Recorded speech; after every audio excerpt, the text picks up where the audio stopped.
katoa. Welcome everybody. This is Edward. I know this is 11th hour, but would you like to start with a karakia? Oh, certainly. Chairman, just put forward karakia to bless our day. I te atua kaharawa, whanga I tātou I tēnei wā, te tira mai ki a mātou, e mga wā, e roka tēnei. Hare ki roka te kaupapa, e nui e pāna ko tēnei hui, o te rānei, e whakarete e a me katoa, o tātou, me ka uri amariaki mei. Amen. Sure. Thank you very much, Edward. Well, welcome everybody to this workshop. We're basically starting to break new ground with these workshops in the public arena. I think this is the second one. So we've got Molly here from the Otago Daily Times. So welcome to Molly. But welcome to everyone here, whatever seat you sit in, whether you're in the public gallery, around the table, or somewhere else that I don't know where you are. But you might be eventually listening to this recording. We have a voice recording of this meeting. Sorry, it's not a meeting, it's a workshop. This workshop that I believe will be online tomorrow, so people will be able to listen to it. So it's not a visual recording, it's just a voice recording. Health and safety wise, if the alarms go off, we'll head out down the stairs out onto the footpath and head right towards the Spates Ale House. Toilets, if you haven't been in here before, if you go out those double doors, round to the left, they're just in the corridor out here. We'll have a short break around about 10 o'clock. And when I say short, it'll be a 10-minute break. Go and grab a coffee. People in the around the table, staff, consultants, etc., grab a coffee here next door. Our visitors today, I'm going to have to ask you just to hop down to the cafe on the ground floor and grab a coffee, but we'll stick to a 10-minute break. We've got a pretty tight time frame, so we want to just keep on track and stay on task. Just for everyone's information, as I've already said, it's a public workshop and it comes under the Strategy and Planning Committee auspices.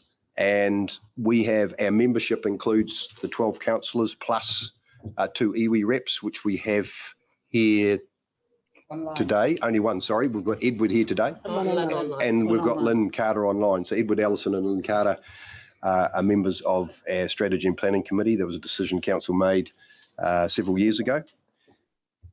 The workshop has no status as a meeting, so we're not here to make decisions.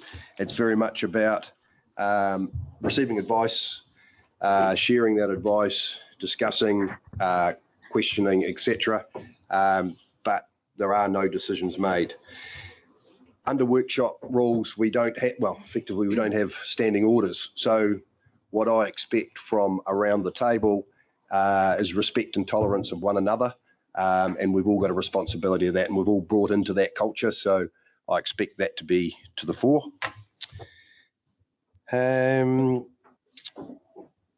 Conflicts. Are there any conflicts that any member of the Strategy and Planning Committee wants to declare at this point? And why I ask the question is that it's really, really important that we aren't, well, no one around the table causes any issue further down the track in terms of challenge, etc. So I'm just trying to keep the process nice and clean. So there's an opportunity now. So I just raised that. So are there any declarations? Yeah, I suppose I will declare my current conflicts. I might just turn your microphone on. Sorry. I will declare my current conflicts. I've sought advice, and the advice I have is I can sit within the workshop. And I will choose what interaction I have. Okay. Are there any other conflicts? If not, moving on. In a moment, I'll hand over to the team.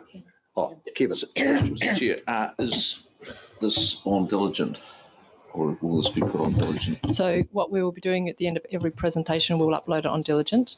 Yep, so that you're getting you to listen to the presentation and you won't skip through to the forward presentations. That's all. Okay. So as we receive it, It's on yet again. Michael, please. Okay, as we receive it, it will be loaded. Is that the plan? Okay, thank you. Yeah, hey, just a brief comment from me, the front end. The way I see this process, it's obviously been a huge, long journey, and we're nowhere near the end point. And I compare it with a giant puzzle, and there's lots of pieces of the puzzle, and there's not many of them that have actually found a home yet. But we've got one that's probably sitting in a permanent place, and that's the National Policy Statement, Freshwater Management. But all these other pieces are still evolving and are yet to find a home. However, to get to that end game, we need to find a home for all those pieces. And I think today, what will be revealed will be more clarity and confidence about what those pieces look like. So that's just an overarching comment from me. So I'm just going to do a quick intro, and I'll try and get this right. And I'll start from the right. So we've got Anna Ferguson, who is the Senior Analyst, Freshwater and Land Planning. Is that correct? We've got Pete Ravenscroft, who is ORC Scientist. Is that good enough? Ecologist. Thank you. We've got Alec Neal, who probably needs no introduction. He's the well-known independent chair, who brings a wealth of experience in local government and central government, and a legal background, and a St. Kevin's College old boy. Is that right? I think Kevin suggested I. Oh, really? An athletic rugby club member. Okay. Part of the move here. And then on Alec's right, Anita Dord, Manager, Policy and Planning. Gwyneth Elsom, who is the GM, Science, Planning and Policy. Probably haven't got that in the right order. We've got Andrew Newman, Independent Advisor, Consultant. And I had a quick look online. Obviously, I knew you used to be the former CE of Hawke's Bay Regional Council, but you had a reputation of dressing very casually, and I see that you've carried that theme on today. So that's awesome. So we're essentially in your and sorry, we've also got Sandra McIntyre, Senior Policy Analyst with Okaha, and we've also got David Cooper, who is Senior. Thank you. Oh, sorry, Richard Alabone. Freshwater ecologist. Anyone else? So who do I go to first, Gwyneth? Okay, Anita, we're in your hands. Thank you. And I won't take too much of your time, but I'll just take you through a few slides around background process constraints. I'll just check everyone can hear you in the room. Can everyone hear Anita in the back of the room? No, you can't. You might have to pull that microphone and maybe just speak up a little bit. Thank you. Not usually a problem I have, but I'll try my best. So just a few slides as an introduction before we pass on to some of the other team members. So am I continuing? So this is just a really general slide around process for a plan. Obviously, at this point in time, we're in the pre-notification process for this land and water plan. That's a long process. It's going to go on for a few years. Obviously, we've had the Arrow and Cardrona. They get wrapped up in that pre-notification phase as well. The council role broadly in this part is policy direction. The next phase is notification. There's an active role for council there, and that is we come to you with a request to notify. And you say yes or no. Once the notification process has completed, and there's a two-phase, so there's submissions and further submissions, we go to a hearing. Because it's a matter relating to freshwater, it would be through the newly formed freshwater hearings panel, so it would go to the commission. Any recommendations from that panel would then come back to you, and you have a role in terms of accepting or rejecting the decisions that panel makes. There are appeal rights, and we've spoken about those before. They're different to a typical Schedule 1 process. They are narrowed in terms of either a decision that's been made outside of scope, or if you reject a submission, then there's appeal rights. Beyond that, there's only appeal rights to the High Court. And then once you've been through that, it's operative. Obviously, it looks like a quite linear process, and it's not really that straightforward, but that's a really high-level overview of what happens. So a little bit about how we got here, and I think, like me, some of this will predate you. I understand that in the Manuherekia, some values conversations started in around 2016. There were some meetings in Cromwell about Manuherekia, Arrow and Cardrona on the 11th of June 2018. That was followed by some science information sessions, so 2 days, 18th and 19th of July. We had some, oh, they're out of date order, I apologise. Oh my goodness. There was a council report that amended a resolution in June that actually happened before the July meetings. And then a council meeting in August where the notification decision was rescinded and changed from August to May 2019. There was another council resolution in September which talked about making sure we fulfil the requirements of a Section 32, so getting all the technical information. The TAG and MRG were established. We had another session in 2019 to confirm the values, and then just last month we had the final MRG meeting. And then just in timeline in terms of process, so obviously we're at the Big Blue Circle today. You'll receive a paper in a couple of weeks that will be drafted very similarly to the Arrow and Cardrona papers, so that's a noting paper. Around about May 2023, we'll enter the Clause 3 and 4A consultation, so that's our formal statutory pre-notification consultation. Public notification of a proposed land and water plan in December 2023, and then through 2024, a freshwater hearing process. I think you might have seen this slide before. It might look a little bit different, but these are the components to a staff recommendation. So they all have a different role. They're all things that when we make recommendations to you, we consider these aspects. So in this instance, we have the MRG, and you'll hear that position through the independent chair, Alec Neal, Iwi, and Sandra and Edward will talk us through that. Anna has some information on policy constraints, as does this. There's some science and then the community view. So that is all wrapped up in terms of the recommendation to council. One of the criticisms of the 2014 and 2017 NPS, or one of the concerns with council is when to press go. So when is there enough information to make a decision on or move forward? So what the 2020 NPS did is it inserted a clause 1.6, which is called best information. It says make a decision on the best information you have available.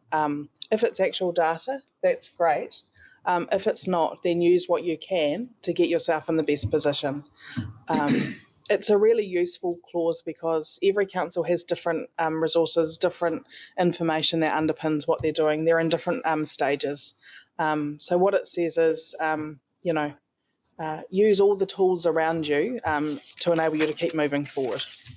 So I just thought that was a really useful clause. It continues over. And it's quite clear, and it says we must not delay making decisions solely because of uncertainty about the quality or quantity of the information available. And if there is uncertainty, then interpret it in a way that will best give effect to the NPS. So it's really clear, and it's really helpful from a staff point of view and a community point of view. We can't keep delaying. Just a reminder about Te Mana o Te Wai. So obviously this NPS is different from other NPSs in that it has one single objective, which is stated there, and it also sets out a really clear hierarchy.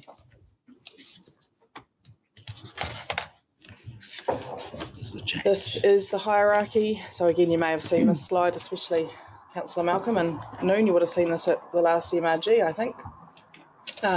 So there are three hierarchies. So the MPS says first prioritise the health and wellbeing of the water, and then prioritise the health needs of people, and then once you've done that, prioritise the ability of people and communities to provide for their social, economic and cultural wellbeing.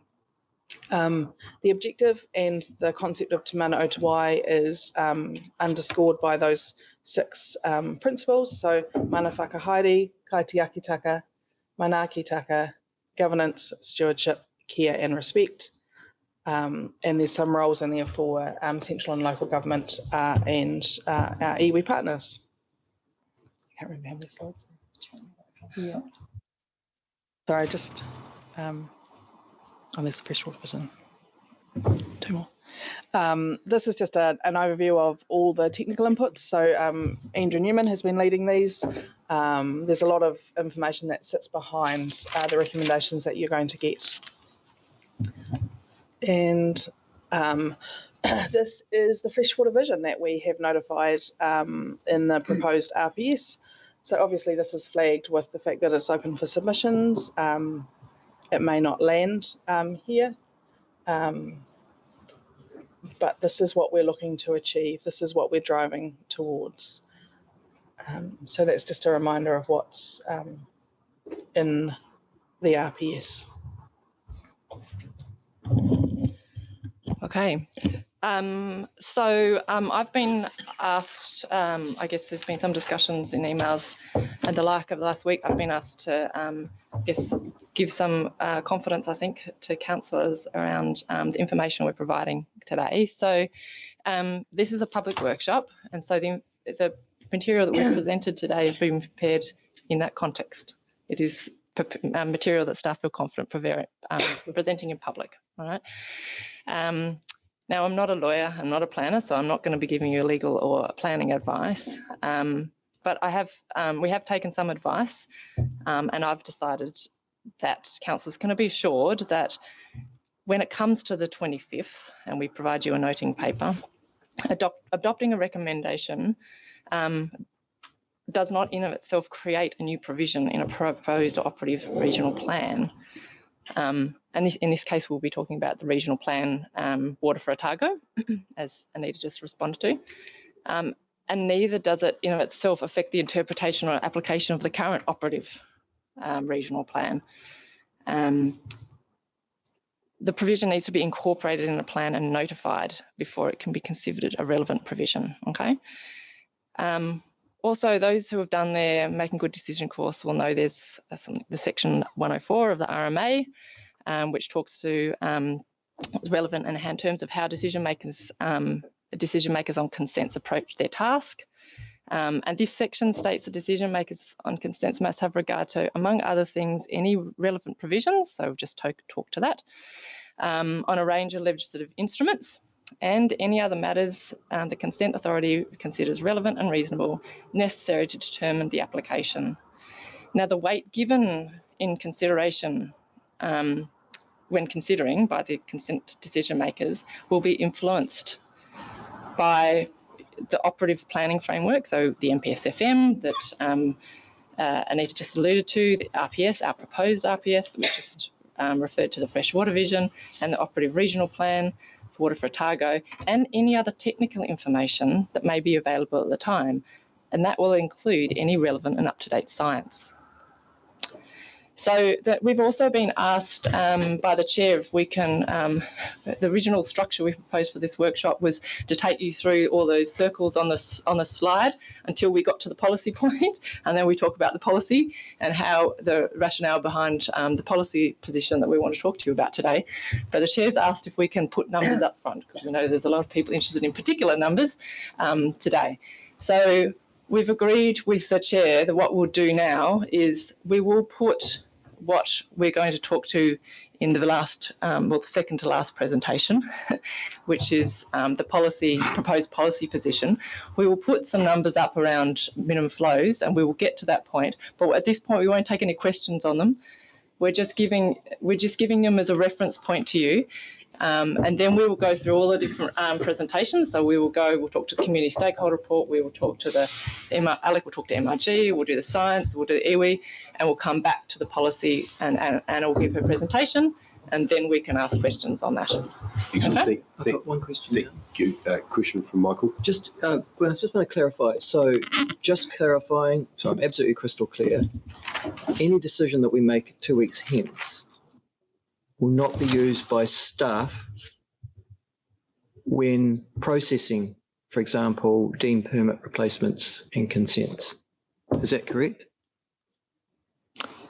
Well, do you want me to read the words out to you? So No, they have just, So yes under or no. section 104, right, it says they, what are the words exactly? Any other matter the consent authority considers relevant and reasonably necessary to determine the application. Is that a yes or a no? No, hang So- on, Michael, hang on. So correct me if So, I'm wrong. yeah, Gwyneth. so like, look, we can provide you we can get a lawyer for you on the day on the 25th, but this is a workshop and we're trying to provide Well, public actually, information. I did ask for a lawyer today. But hang on, do. hang on. Yes, I did. I took Gwyneth's Information. explanation that the decision on the 25th. It doesn't become a planning provision. Correct. However, you did say that the technical data as it is collected and lands influences decision making Yep. That's because right. it becomes factual evidence. That's right. Being So peer reviewed, etc. unknown So what we've now. Yeah, you can't unknow there's the sort of two technical parts information to it. that you know when making the decision. okay. So I just want to go back. Thank you, Anita, for your initial introduction, and thank you, Gwyneth, for clarifying those legal matters. We've got two MFE staff online, Rob and Jessica. So I just wanted to let everyone know that. And I'm not sure whether actually I welcomed Lynn Carter. I can't actually remember, but welcome, Lynn. So Yeah, and I back to you just guys. should just maybe add to that. So the Rob Schick from MFE is leading the exemplar caption work for the Manuherekia. So that's the context for which they're here today. All right. Okay, back in your hands. Put up the slide and then we'll move on to the next presentation. So this is the numbers we'll come back to and talk to, among other things, later on this morning. All right, so the next, so then the next, now we're up for so the next, I guess the next one was the community consultation. So we can put, there's no slides to the community consultation. We have circulated the report that's available on the website to you last week. If you have, we're taking that as read. If you have any further questions about that, we can do that now. Otherwise, we'll move on to the next circle in our. I think we'll just keep moving on. Yep, so we're all happy. So that's one of the I think inputs into the decision making, that community consultation. So the next one was MRG. So over to Alec. Thank you. Thank you very much. And first of all, CE Sarah, thank you for the opportunity for the appointment and for the opportunity to be the independent chair of the Manuherekia Reference Group. It wasn't a difficult task and it was an interesting task. And our report provided by myself and by Andrew Newman has been circulated to all councillors and to all members of MRG. So let's start with the accolades. And I wish to acknowledge you, Edward, here today as a treaty partner and partner within this. But I particularly thank you, Mr. Chair, for your ongoing interest in the work of MRG and your regular attendance at the important functions that occurred during the course of MRG. But I also thank Kevin Malcolm, Councillor Malcolm, and he has made a substantial contribution to MRG during his time with us. But to all members of MRG that some are here today, it's been an interesting journey And so I thank them. But particular thanks to my colleague and co-presenter today, wherever he might be. Just there he is. Always by my side, Andrew Newman. Look, to be honest, councillors, if Andrew wasn't with us over the past 2 years driving this, we would still not have this report which we have to you today. So you would be working in a vacuum as regards our work. So Andrew, I want to put on record, because it's my last time here, my thanks to you, and as my joint presenter, we'll be known as the Alec and Andrew Road Show. Look, we all know that the Manuherekia is a complex river, and it's a highly modified river. So that's the starting point. As independent chair, I've tried throughout the last 2 years to give each and every one of MRG a appropriate ride as they wish to express their views. And I want to thank them all for the way in which they have acted throughout that time. I haven't been briefed by staff as to what their recommendations are going to be. So I don't know what they are. So what I say is from me as my observations, rather than trying to fit it into whatever they may be promoting. So I don't know that. Number one, water quality is reasonably good, but we can do better. And I think there was general agreement in the MRG that over a 10-year period, there should be active involvement in improving the water quality.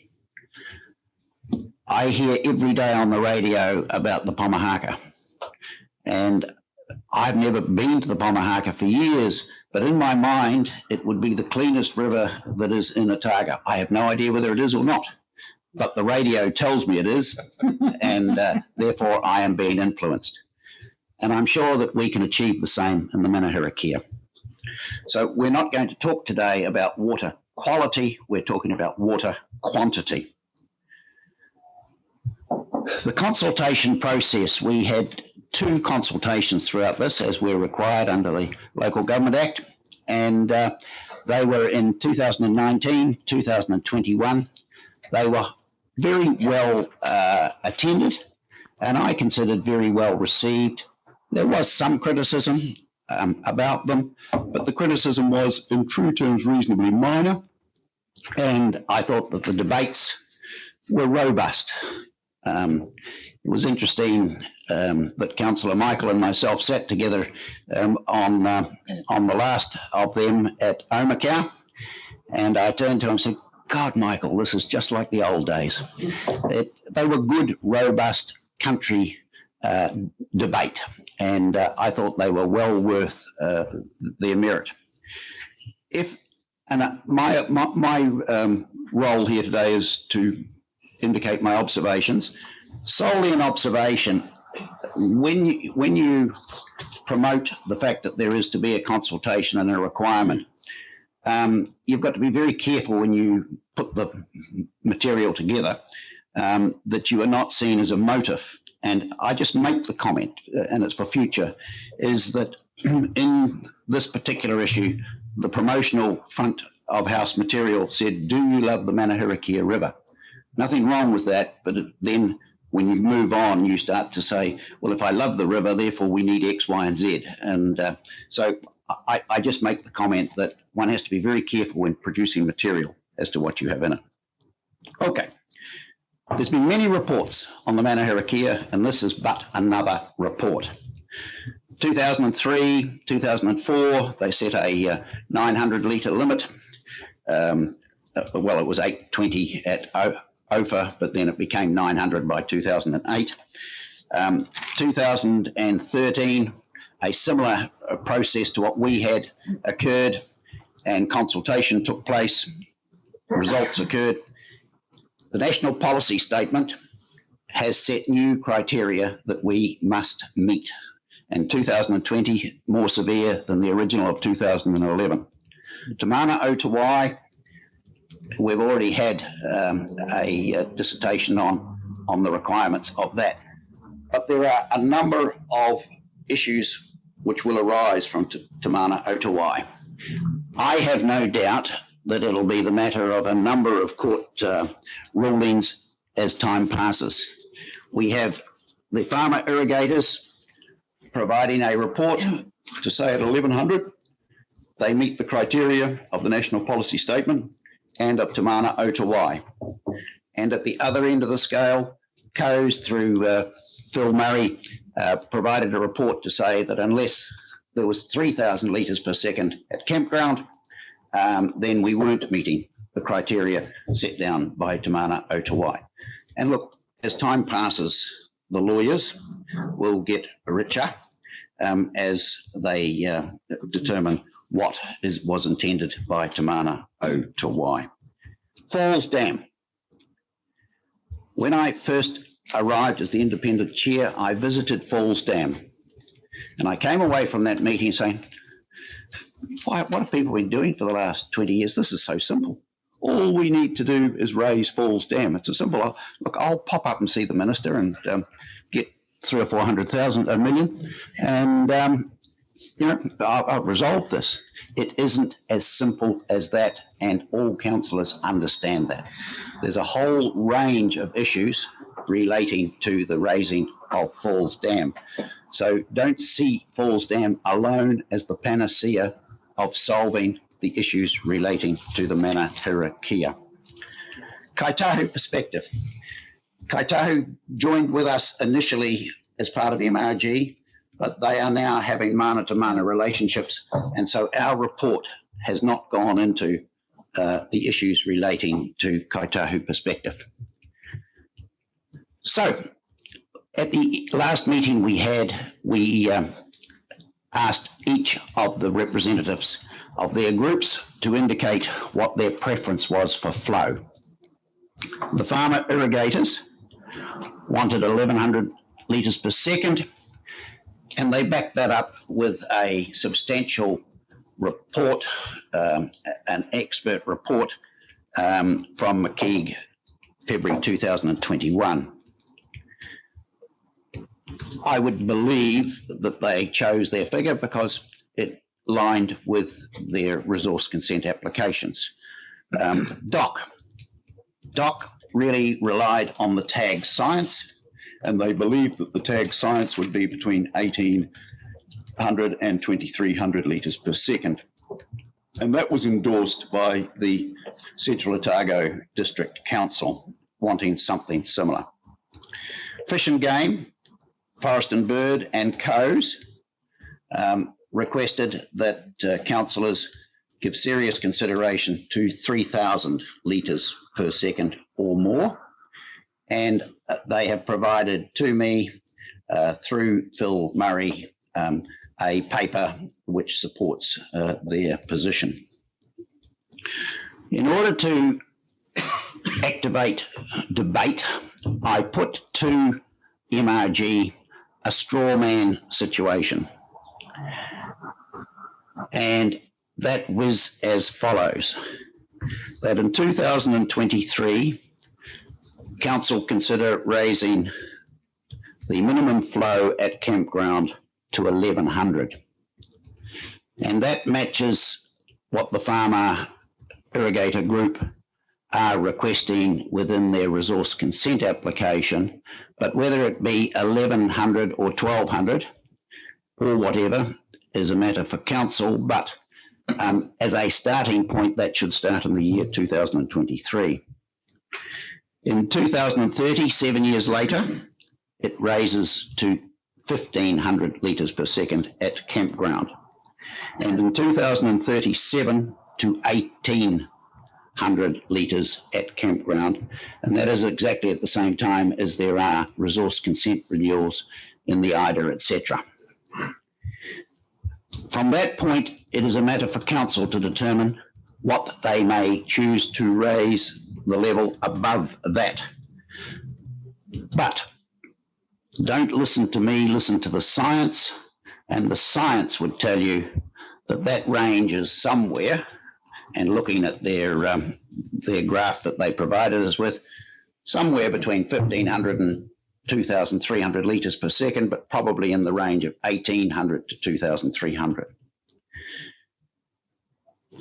Look, I have had to have the patience of Job, but councillors, you will need the wisdom of Solomon to determine what you consider is the most appropriate level minimum flow at campground. God bless you, and I wish you well, and I now refer to our more scientific man, Andrew. Thanks very much, Alec. So, most people wouldn't call me a scientist, Alec. But thanks, Alec. I'll be very quick because I think we're on limited time. So I just want to make 5 or 6 really quick comments. Alex referred to the complexity of Manuherekia. It is really complicated. Nobody should underestimate that. And solving the issues in Manuherekia needs time. Complex problems don't get resolved in days or weeks or months or even years. It just takes a while. So that's the first comment. The second thing is there has really been a lot of work done on the Manuherekia. There's been an awful lot of work dating back to 2006, actually. So if you go back to the ecology and the main stem, ORC did actually do some work right back then. In recent years, and particularly through the MRG and TAG journey, Anita put up a slide of a number of different studies. There's been a really comprehensive amount of work done there. And what I would say on the basis of a recent amount of experience, that suite of work and the detail it's been done to is far more than you get for most catchments in New Zealand, right? So don't underestimate that. Having said that, just there's been some conjecture about, well, what's the quality of the work? Is it robust? Is it fit for purpose? I'll give you a personal opinion, but it's a personal opinion based on a bit of context. Firstly, I ran large science organisations prior to being involved in regional councils, and I had around about 20 years on that in the science sector, both sides of Tasman. That's the first thing. Second thing is that I've been intimately involved in the Manuherekia journey for the last 2 years, and pretty much down in the bowels of the detail around how the scientists are putting together models, et cetera, et cetera. And look, in my personal judgment, it is that, so just take it for what it's worth.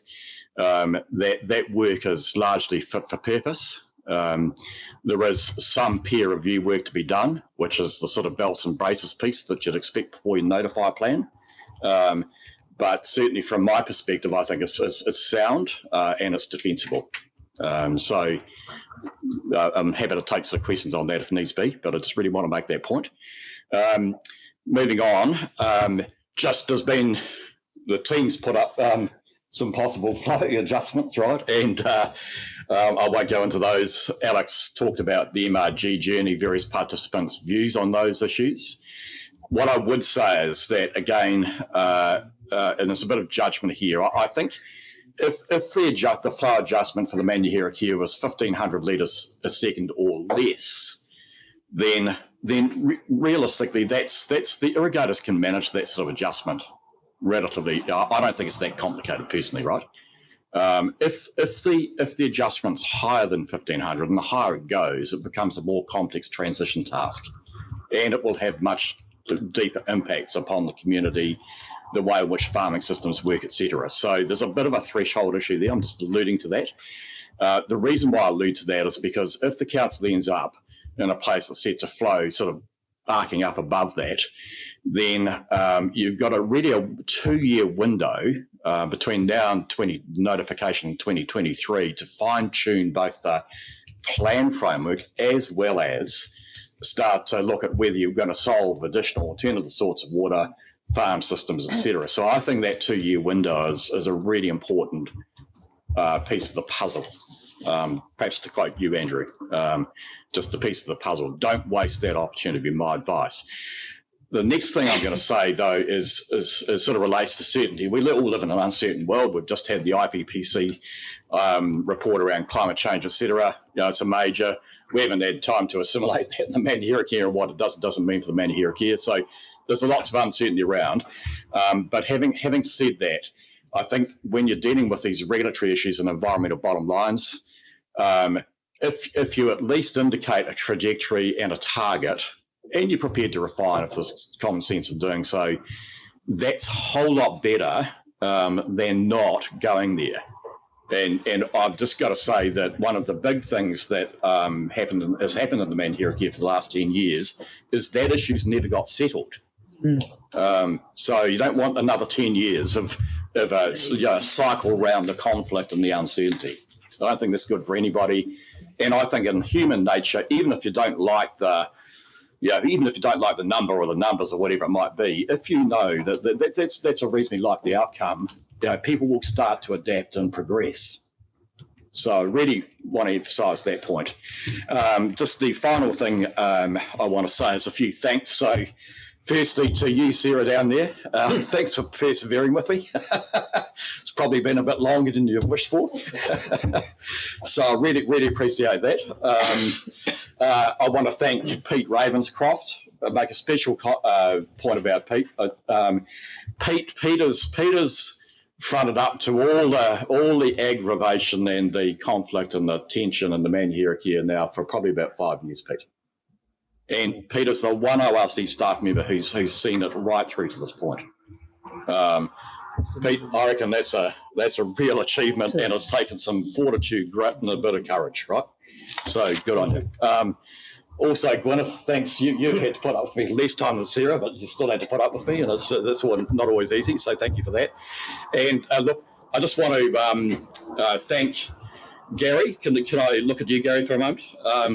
You're a passionate advocate for your community, and good on you. I mean, I respect that, actually. And I've enjoyed our interactions. We haven't always agreed with each other on various issues, but it's been but I've made a point of making sure there's a relationship there in my journey on this process. Andrew, as Alex said, you turned up to MRG. Kevin, you've been a huge ball of energy with MRG, so that's great. So it's had good council support. Finally, just on the MRG members, been really consistent turning up. I've found the group to be a really welcoming group and generally get along, except when it gets to the pointy bits, and that's quite normal. Similarly, the members of TAG and Matt, I see you sitting down the back there. It's been a huge effort from Matt. I just want to acknowledge Matt in this. And all the other members of TAG, because again, don't always agree. When do you find a group of scientists that always agree with each other? It's quite unusual, frankly. So, but they've all managed to get along, and actually it's not been a personal sort of debate. It's been an issues-based debate. So I think the architecture is essentially sound. It's been a bit rumpy, but it's essentially sound. And finally, for myself, it's been a privilege to work in the Manuherekia because I have a deep family connections to that valley, and so to be able to focus on it for a couple of years has been a real privilege. Thank you. Okay. Thanks very much, Andrew. And just take the opportunity on behalf of the Otago Regional Council, and I'm not only just talking about governance, I'm talking right across the organisation, just to acknowledge yourself and Alec for the contribution you've made in this process. We really value the knowledge and skill that you've brought to the table. And we look forward to moving on to the next stage. And so thank you very much. I'm just going to ask whether there's any questions for Andrew in particular and Alec. There's just with a thought around the science, because obviously that's something that is at the forefront of, I think, every councillor around the table. So even if we have about 5 minutes, Marion first, then Kate. Thanks very much, people. I appreciated, the arguments and everything else that's in here. Can you from MRG explain the rationale or the difference between Forest and Bird, COES and FRG, who are always 100 litres a second higher? So they begin, your straw person begins at 1100. They are at 1200. They go to 1500. You go to 1500. They go to 1600. Do you see what I mean? Does anyone have any argument or can repeat any argument that they made for that? No, I only provided what Phil Murray provided to me after the meeting. Phil provided me, in fact, I think it was Rick provided me with from Forest and Bird, provided me with a schedule of how they would foresee the increments. The biggest difference really was not the end result; it was the speed in which it occurred. Theirs was over a 10-year period. Oh, true. That's right. Whereas the straw person, the straw person was over a period of 21 years in total. Thank you, love. Thanks. I didn't see that. Kate. Thank you. Really appreciate your work. And the AA Roadshow, as you called yourselves, is, you know, if we look at the AA, and they're always on call, and I'm hoping you may be on call if we need you still. But my question was what we've talked about often is the irrigators, but there's communities that are really reliant on this water as well, albeit at smaller proportions. But the effect on them of these changes, and how impossible it is almost to turn some of them off. Is that the case, or are there other easy solutions for the water? No, I think you're correct. If you actually do an analysis, both of the 2013 consultation process and the 2021 consultation process, the local community came out supporting 900 to 2,000, 2 to 1, as opposed to 3,000. So the local community, by majority, and look, we put no weighting. We put no weighting on the submissions, but an analysis of those submissions shows that the local community see a lower because they understand the fiscal effects. Sorry, I did appreciate the point. Slightly different. So what I'm talking about is the systems that we've got. We often talk about irrigators being the users of those systems, but the actual communities, whether it be the townships or the... Yeah, that's right. And so my problem is that when we're looking at this and we say we can lower or change things, it seems that we put the burden all on the irrigators, but I'm not quite sure that it leaves a sustainable model for the actual communities that use the water and how that works. So yes, perhaps, Kate, if I can give you a perspective on that. The reality is the Manuherekia economy is largely a rural, agri-driven economy, and irrigation is central to it, actually. Without irrigation, it would be completely different. But the economic effects of the sort of flows, but say up to 2,000, are largely contained. What I'd say they're contained within that community. They spill over into a wider regional impact once you just really get a bit higher. But look, coming to the pointy piece of this is that a transition of this type needs time. If you want to look after the community, enable them to adapt and sustain the socioeconomic activity. Right? Yeah, I'm not talking about the economics. Right. I'm talking about the actual systems that if take a Tūrahua, want to have a community with drinking water, and we make it hard for the irrigators to have that system going or continuing, or they decide there's other ways of doing it. What happens to the effect on the water that the community uses out of those systems? Right. Well, that's quite a specific question. Well, but there's all of those communities. Yeah. Well, okay. If it was me, in personal opinion, treat it as such, right? If it was me, I'd be saying with the way the Manuherekia works with its infrastructure is you need to work with the infrastructure in any change process.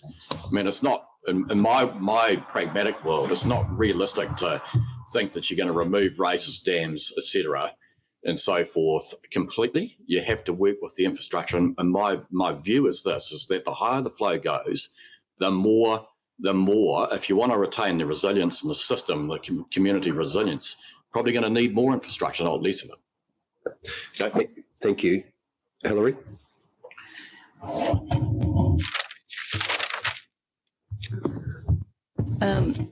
I'm not sure whether it's a question for you gentlemen. It's just something I don't understand from where we've been going. What I've taken to understand is that this process and setting up the group and things was predicated on the idea that if we could get a whole of community-wide support or an understanding or science-based outcomes and things that everybody could live with and work with, that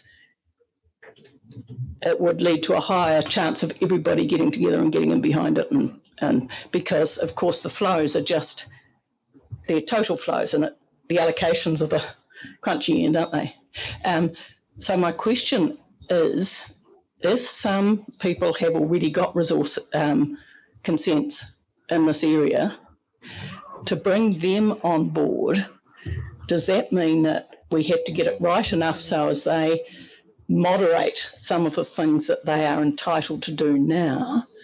Or would we do that by changing resource consents to say that you have to then take less, consents can.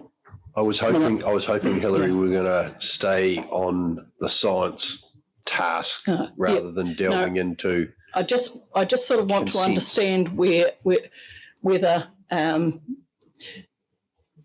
if we got this, if we choose a higher figure, science-wise, does that mean that some people can just say, I've got my consent, I'll just sit on mine, and it changes what's left for everybody else? Sort of. We'll try to answer it quickly. First of all, sorry, it wasn't. First of all, people have to understand that the Falls Dam is owned by the farmer irrigators, and they provide water for environmental purposes. Okay, for environmental flow purposes. So there is some protection, and look, Section 124 of the RMA provides where you're renewing consents, provided you've applied within certain times. There's an expectation that those consents, with additional conditions, will be renewed, having regard to the financial infrastructures, etc. So I don't think there will be a reduction of the amount of water that they may be able to take at low flow, but they will still have their resource consents in place. Right, thank you. Okay, any other queries at this point? If not, that completes your presentation, Alec and Andrew. Thank you very much, both. Gwyneth, I assume, is it Sandra? It is. Sandra and Edward will be taking us through the iwi. Okay. Who's got a question for you? Okay. Are the AAA Roadshow remaining in here? And if we've got questions of them later, are we allowed to ask them those questions? Yeah. So my concern is that we've got a pretty full schedule. Yes. We want to get right through, because all these pieces of the puzzle, we need to know what they sort of. That's why I want to know all the pieces before I might want to ask some questions. I'm sure they're going to stay in the room, and they will be available later. Thank you. Time. Great. Sandra, thank you very much for being with us today. We're essentially in your hands. Thank you. The report that I believe that you have with Kaitahu recommendations, that I've authored that, I should say, and that's been prepared starting with the Kaitahu understanding and relationship with fresh water, and then looking at that alongside and in conjunction with what the requirements are of the national policy statement and the information that is available about the Manuherekia and the way it's used. And a lot of that was very clearly, I think, summarised in the discussion document. Because we're starting with the Kaitahu understanding of the relationship with fresh water, I just want to hand over to Edward. I'm not Manuwhenua, I'm not Kaitahu, so I just would like to hand over to Edward to give you a little bit of a background on terms of that understanding that forms the basis of this. Thanks, Sandra. Edward, thank you. Kia ora, Mr. Chair, councillors, MRG, everyone gathered. If I could just start by acknowledging the work of MRG and agreeing with Alec that we were part of MRG. It did become apparent to us that for the regional council to have the undistilled position of Kaitahu, it was not probably going to work for us to continue to be a part of MRG. And that is why we did not continue with that, and thank the council for agreeing to set up the LWRP governance group, so that you will get an undistilled view and position of Kaitahu. And there was no reflection on MRG, but it's been our observation across the South Island, by trying to work through groups like that, our position invariably gets distilled and filtered, and does not in the end benefit whoever's trying to make the decisions at the end of the day. So ngā mihi to MRG and everyone involved. Look, all I'm doing is going to paraphrase what is in our Kaitahu report around the cultural context, which really does reflect the mana o te wai. Mana o te wai at the end of the day does require the local mana whenua to interpret and have input into what that means. And so that is the importance again of us providing that in this context here. And that starts, it's a cultural context that is very vast in its belief systems. It starts from a view of where does the mauri come from. You know, mauri is quite an important element of mana of te wai, and everyone knows what the Big Bang concept is, I think. And essentially that's where mauri starts from the beginning of time. That's how our people interpret mauri. And it flows down through time and through resources, through objects, and it has a great mana, therefore. It is important to our survival, to our ability to live with and beside our natural resources. So that is what we're talking about here in terms of the whakapapa of mauri. It comes down from the Big Bang to daylight to the arrival of water and eventually the gods from Papatuanuku to Raki and all of the atua that go within there and down through to actually people on the ground. And that is where, in terms of the Manuherekia, our people frequented that place. It was named Manuherekia because it was a place where our people gathered and snared waterfowl, among many other things. And so the connection to us is important from that point. It arises from there. Our mātauranga, how we understand our environment, how we use it, how we preserve what we catch, how we utilise it, the seasons, all of those things. And the importance of having access and the ability to utilise our mahinga kai, which it comes right down to. If you've heard of how in a generation a language can be lost, so too in a generation can mātauranga be lost. Hence why we're so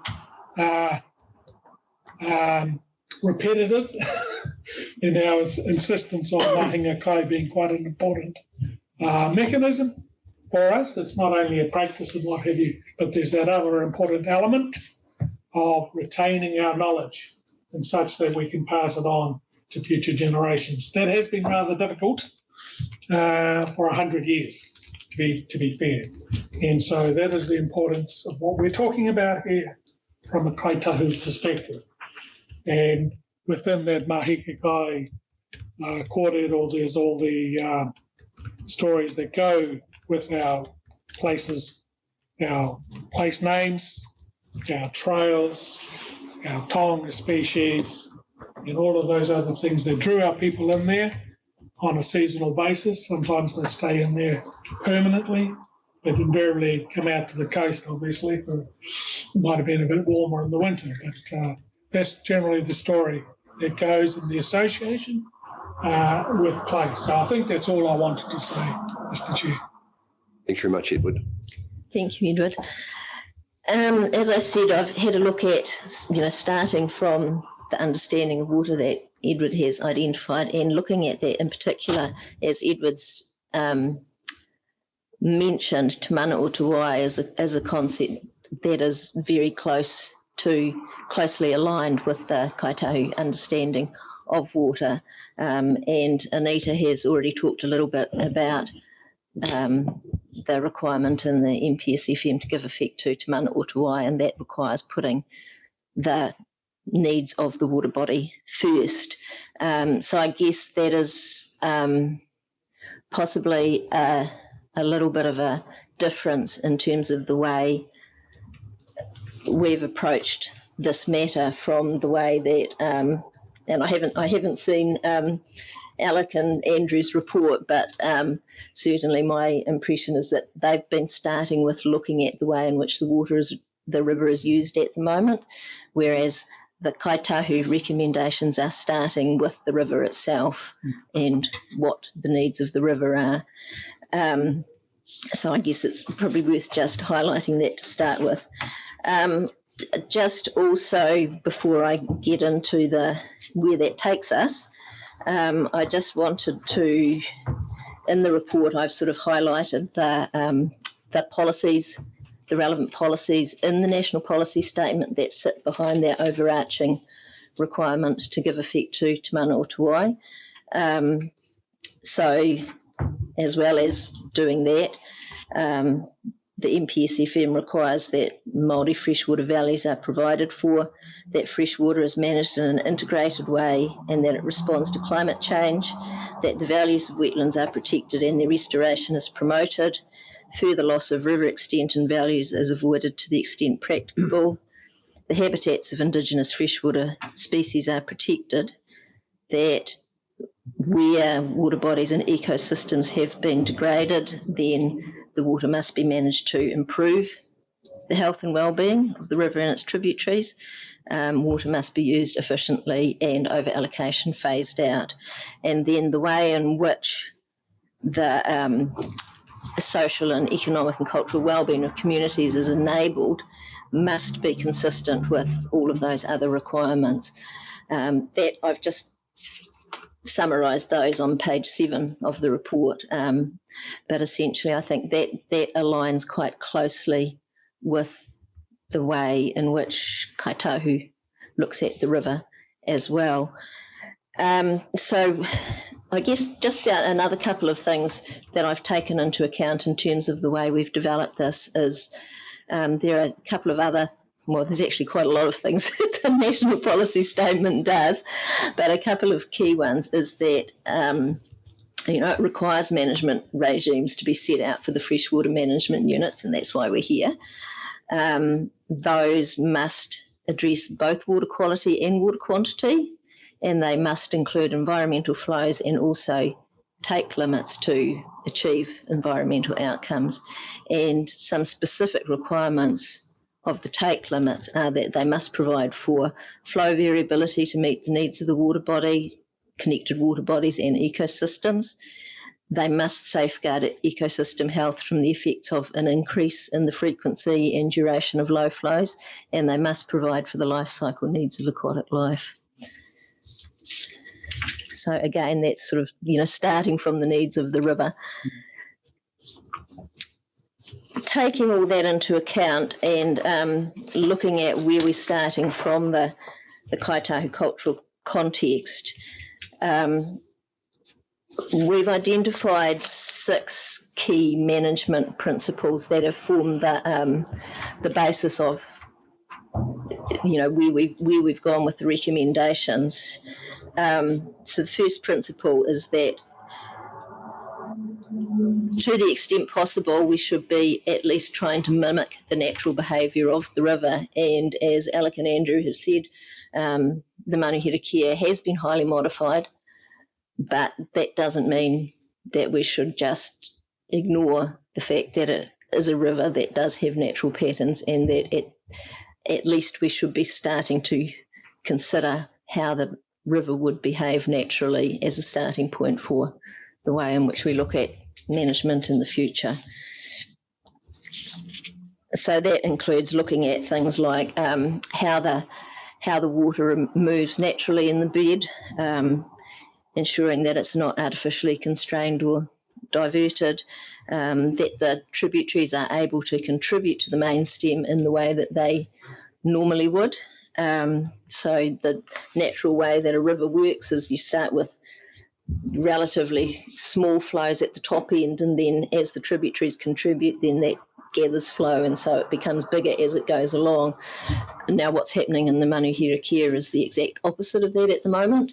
So that's something that is a real problem in terms of the natural behaviour of the river.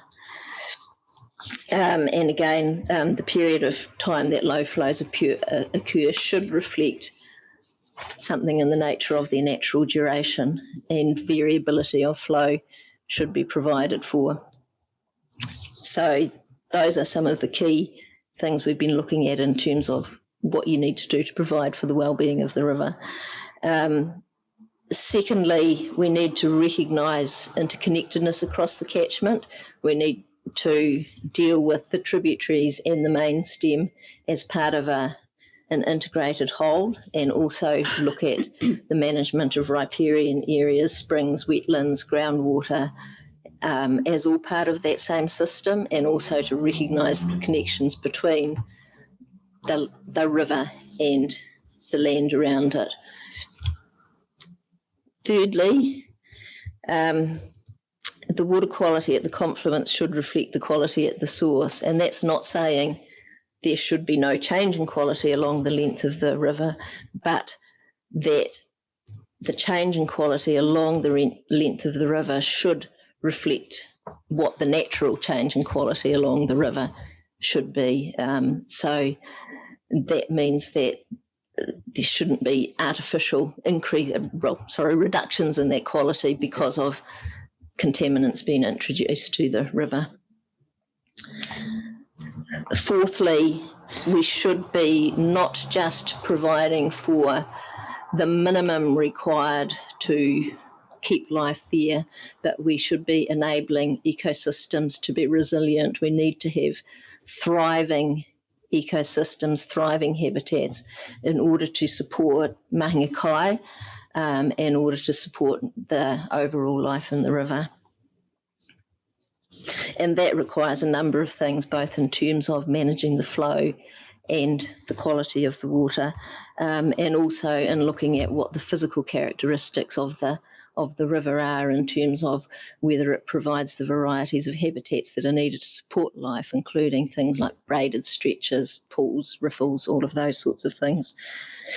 And it also needs to provide not only for the mahinga kai species or for other fish species or bird species, it needs to also provide for the species that provide the food for those species as well. So there needs to be thriving populations of those lower species that provide the food in order to keep those higher level species thriving as well.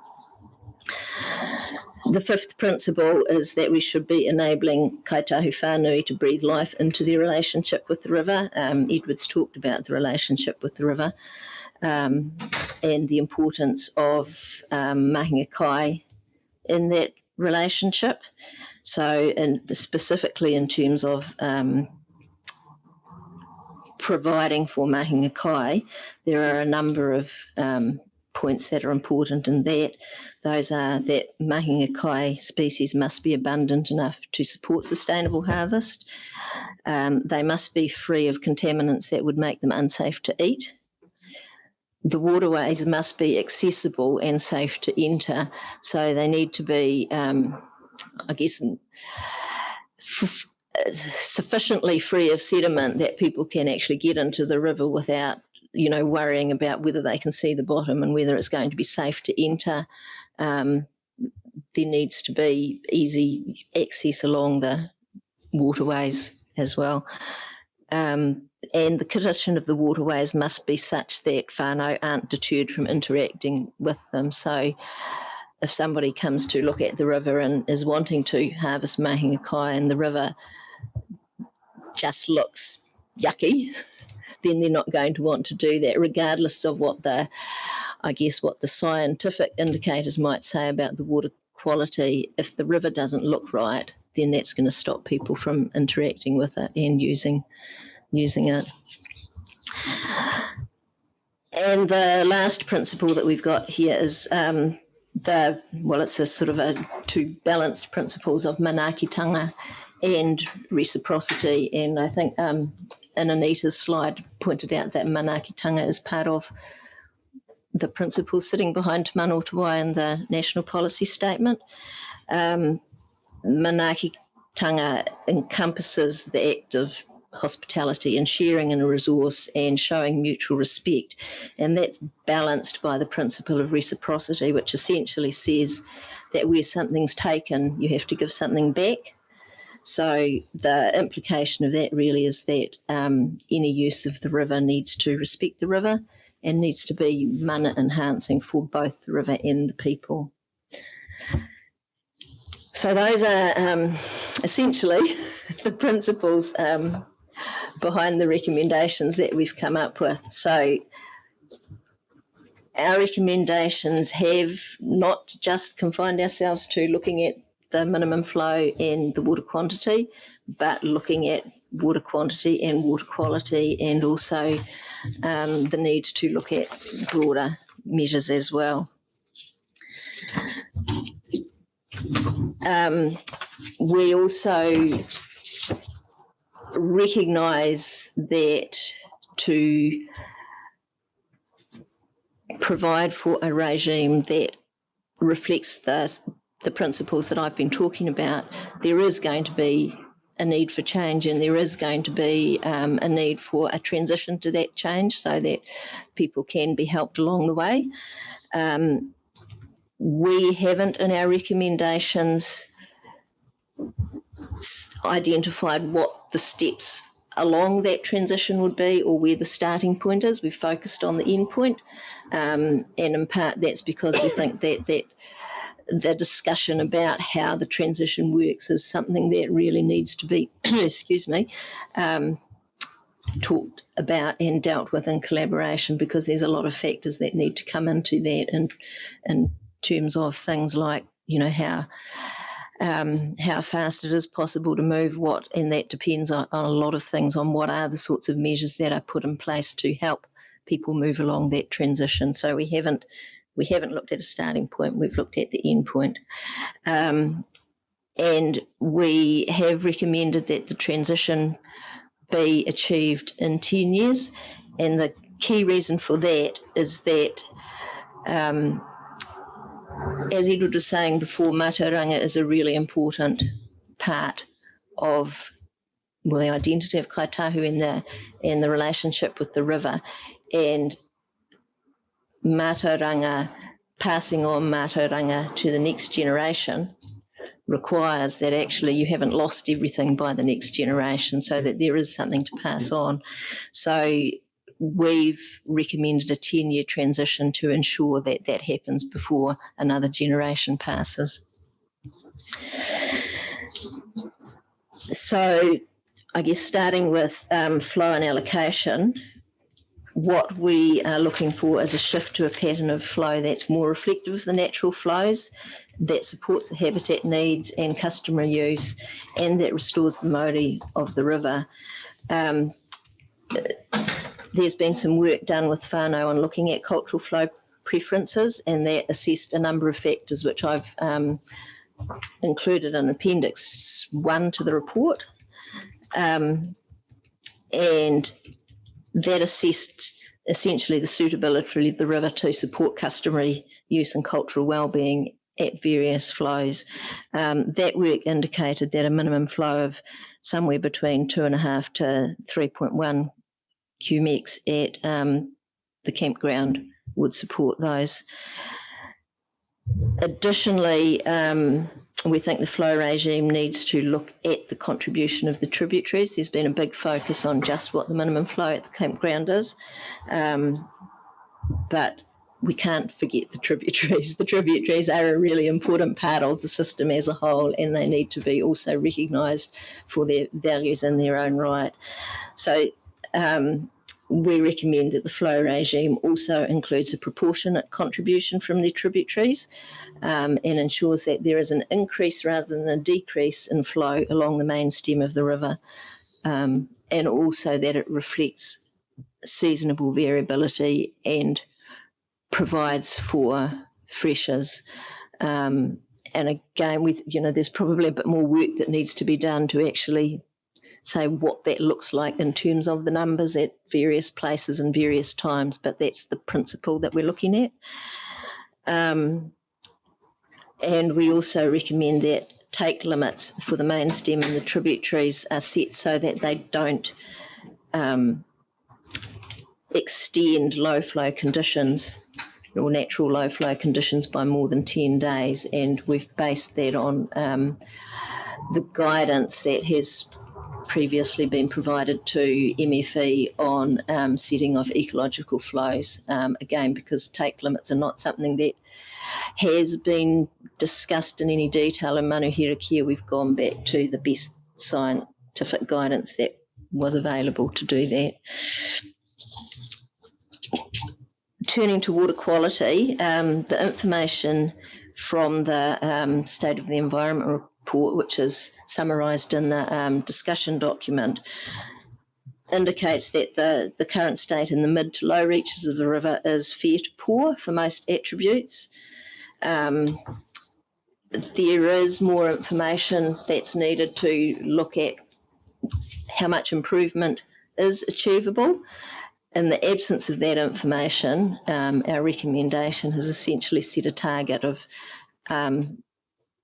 meeting the highest band of water quality, unless there are strong reasons why that can't be achieved. And again, I think that's an area where there's more information needed to look at what is reasonably achievable.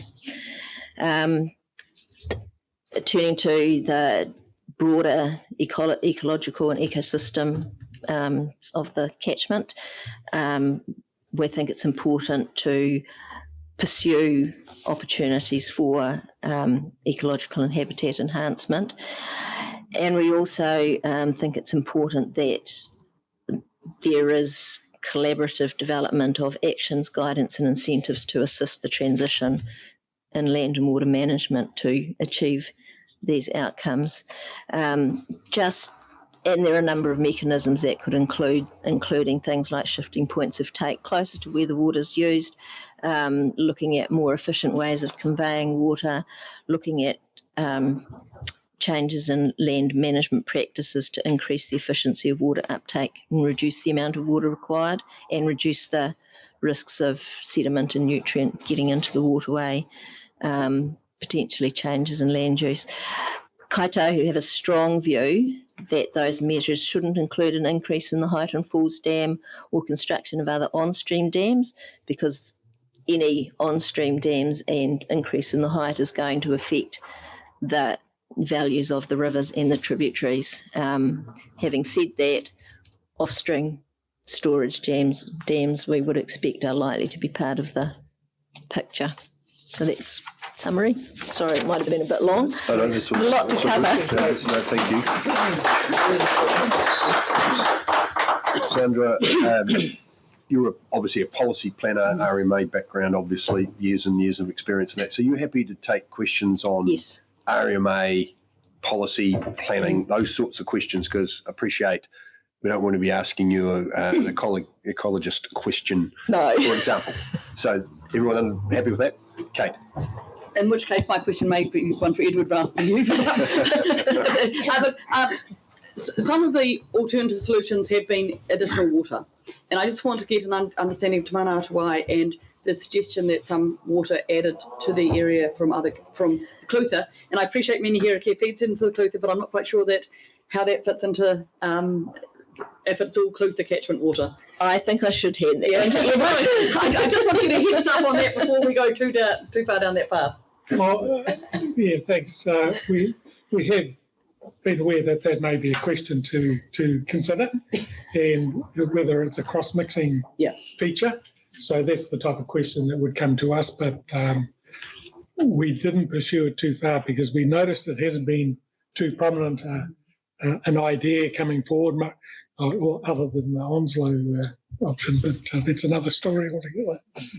So it's not a clear black or white. No. Yeah, thank you. Case by case. Okay. Thank you. Any questions for Sandra? We're all happy? I think so. Okay. That was fabulous. This may be more directed to Edward. On page 12 of your take limits, and either could answer, you have there should be no takes from the catchment above Falls Dam. I understand that the Hawkins scheme comes from above there that supplies the drinking water to the Naseby Township, so they would have to find an alternate. we recognise that the Hawkden scheme is there at the moment. There are some problematic issues with that, in part because it does take water out of the catchment. Long term, Kaitahu would like to see the water that is coming from the catchment stay in the catchment, recognising that that is a long term thing and that there is an existing long term consent for that system. In terms of the focus on no takes from the catchment above Falls Dam, the braided river patterns above Falls Dam and the protection of those are really important. So I guess we're looking at, from what we've got now, there would certainly be no further takes, and in the long term we would like there to be consideration to, you know, how we might change things in terms of the operation of Hawkden. Right, and so that's been, I understand, in operation since 1862. So it's probably quite historical, really, isn't it? A lot of the ways in which Manuherekia is managed have been very historical. Quite as long as Big Demo. Thank you. Kate. One of the issues you've talked about is access, and I presume that's right through the whole mainstream rather than just at particular points. One of the things that we'll be looking at later is a report on the non-regulatory interventions that the council can do. Is it something, and you've said 10 years, but there's a whole lot of stuff that we could do much more quickly than that, potentially.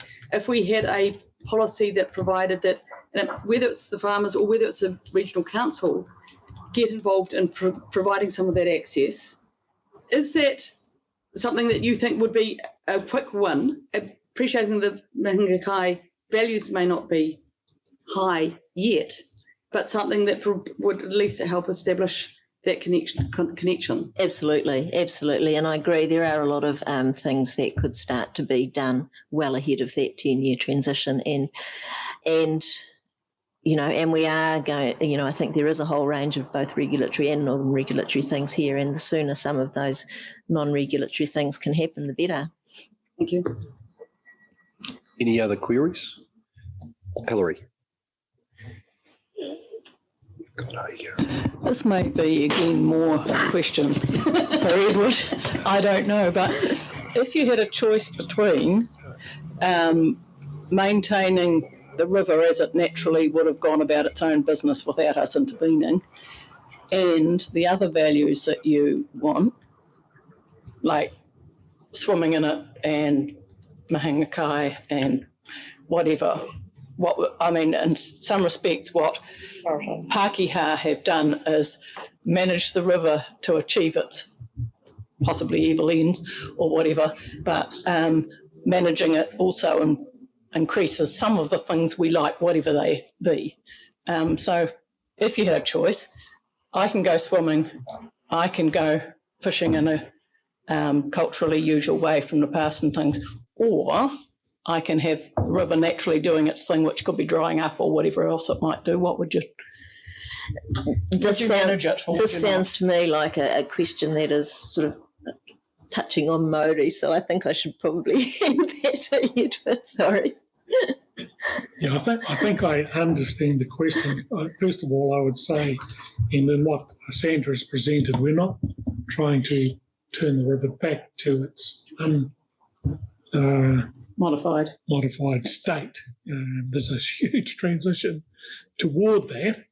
There's a transition toward that, I should say. So that's all I would say at this stage, is to be clear that we're looking to try and get an outcome that reinstates the Māori, gives the opportunity for us to have that Manuherekia, that connection that our people sense and feel when they see and touch that river, that it has it is close to its reflecting a natural state. So I think that's all I can say at this stage. Is that answering your question, Hillary? Well, it's sort of, they seem to be slightly conflicting as my thought. Potentially its natural state doesn't provide necessarily the other values which you're treasuring highly, I think. There's always going to be as I understand it, there's a preference for natural. So, you know, you can swim in a swimming pool, but a swimming pool's not a river. You know, you can construct a wetland, or you can construct something to provide manukai if you have to. But actually, the way in which the river naturally acts, and the way in which and what the river naturally provides for is better Perhaps than the deeper that. value. Yes, that's as I understand it. Yeah, and to achieve these ends, probably, I think it's in the report somewhere, is storage on farm. Thank you. Alexa. That was exactly my question of Edward, was around your thinking about on-farm storage and actually in urban area storage as well. How do you feel about the storing of water, and how does that impact the moria of water? Well, once again, we have, as a principle, we would prefer more storage to alleviate the pressure on river naturalness. And so we think that's on farm. You've got a wee bit of a difficulty there with the falls dam, which is the shape and state it's in does not support good ecological health in the river. So looking at the catchment, yes, we would think there is part of the solution is storage on farm.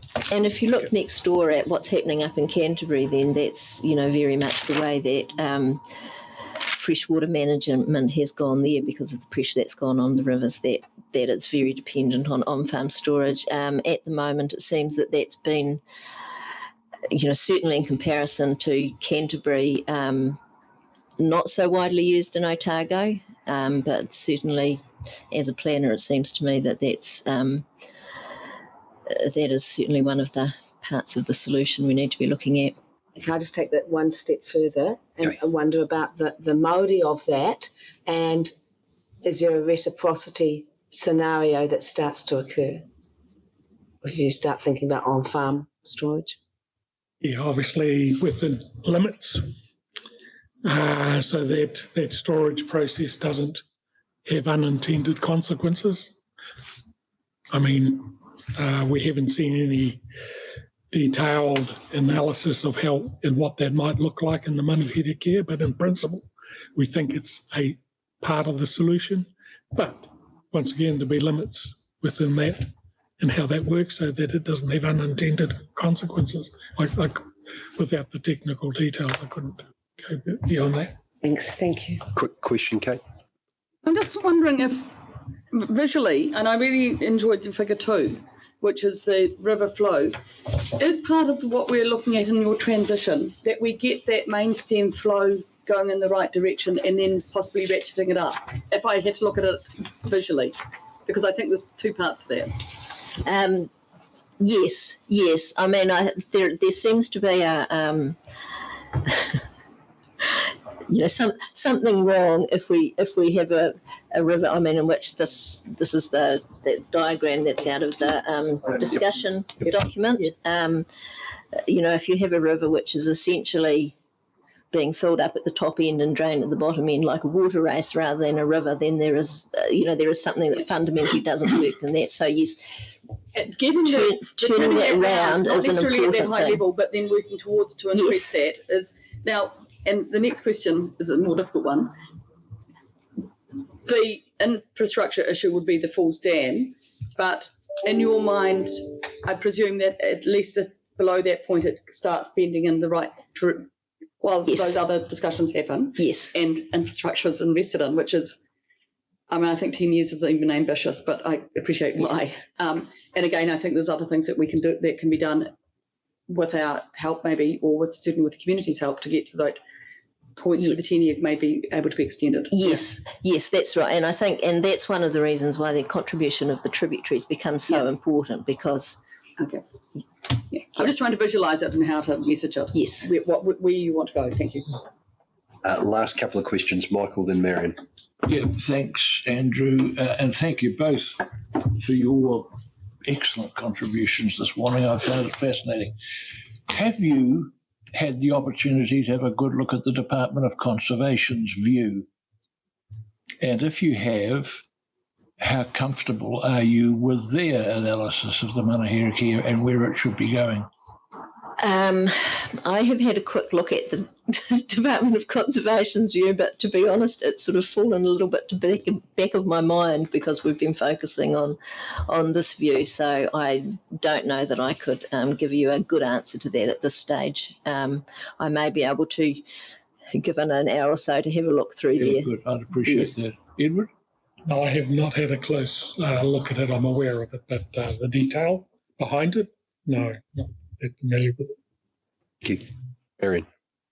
Just below Falls Dam, so you've come down back down the road and you look at the river, there is a large concrete thing that diverts the flow. That's the sort of thing that you would see needing to be changed. Yes, ideally. The amount of water going through there. Yes, I mean, and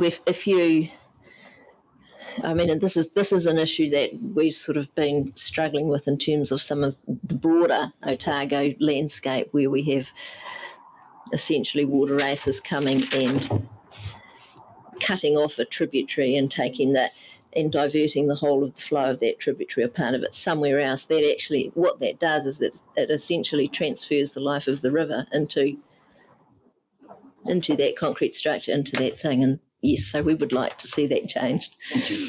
This is the last question, Kevin. Just on by increasing the flow to your 2.5 to 3.1 and retaining its naturalness, where does the galaxid fit into that equation with the current species that are actually in the river? There has been a lot of discussion about galaxids. There's a couple of things I'd say on that. First, the galaxids are important. They're not the only species that are important. There are other species such as tuna that are also of significant value. So I guess one of my answers to that is that the solutions to protect galaxids need also to be thinking about what the needs of other species are. There has been, I know, quite a lot of discussion about and suggestions that by keeping flows low, then you're protecting the galaxids from trout predation. Our preference is that we look at the habitat more holistically. Trout predation is one issue for galaxids. It's not the only issue. Ideally, we want to be focusing on making sure we've got really good habitat for the galaxids. If there is a need to prevent the trout from getting to the galaxids, then we would prefer that be looked at by ways of barriers to the trout that are not just, starving the tributary to keep them out, but other physical barriers and or potential things like translocation of trout populations, those sorts of things. So, that the keeping the flow low to protect the galaxids would be our least preferred option. Right, so I'm not actually saying keeping the flow low to protect the galaxid, but what I'm actually saying, so you're saying to protect them, you may need to take away the naturalness of the river by putting barriers in. Well, that's sort of a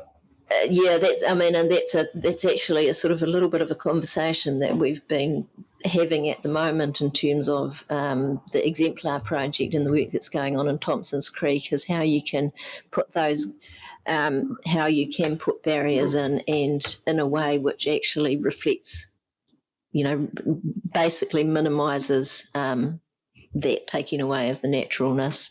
So there's a whole, and those sorts of things I think are matters that need to be looked at on a case-by-case basis to see what's going to work in a particular situation. There can be intention there, though. Hey, thank you very much. We're going to take a short break in a moment, but I assume, Gwyneth, the science team will provide a summary when we reconvene, even though we're not in our meeting, but when we come back to the table, that will be the plan. Yep, that's right.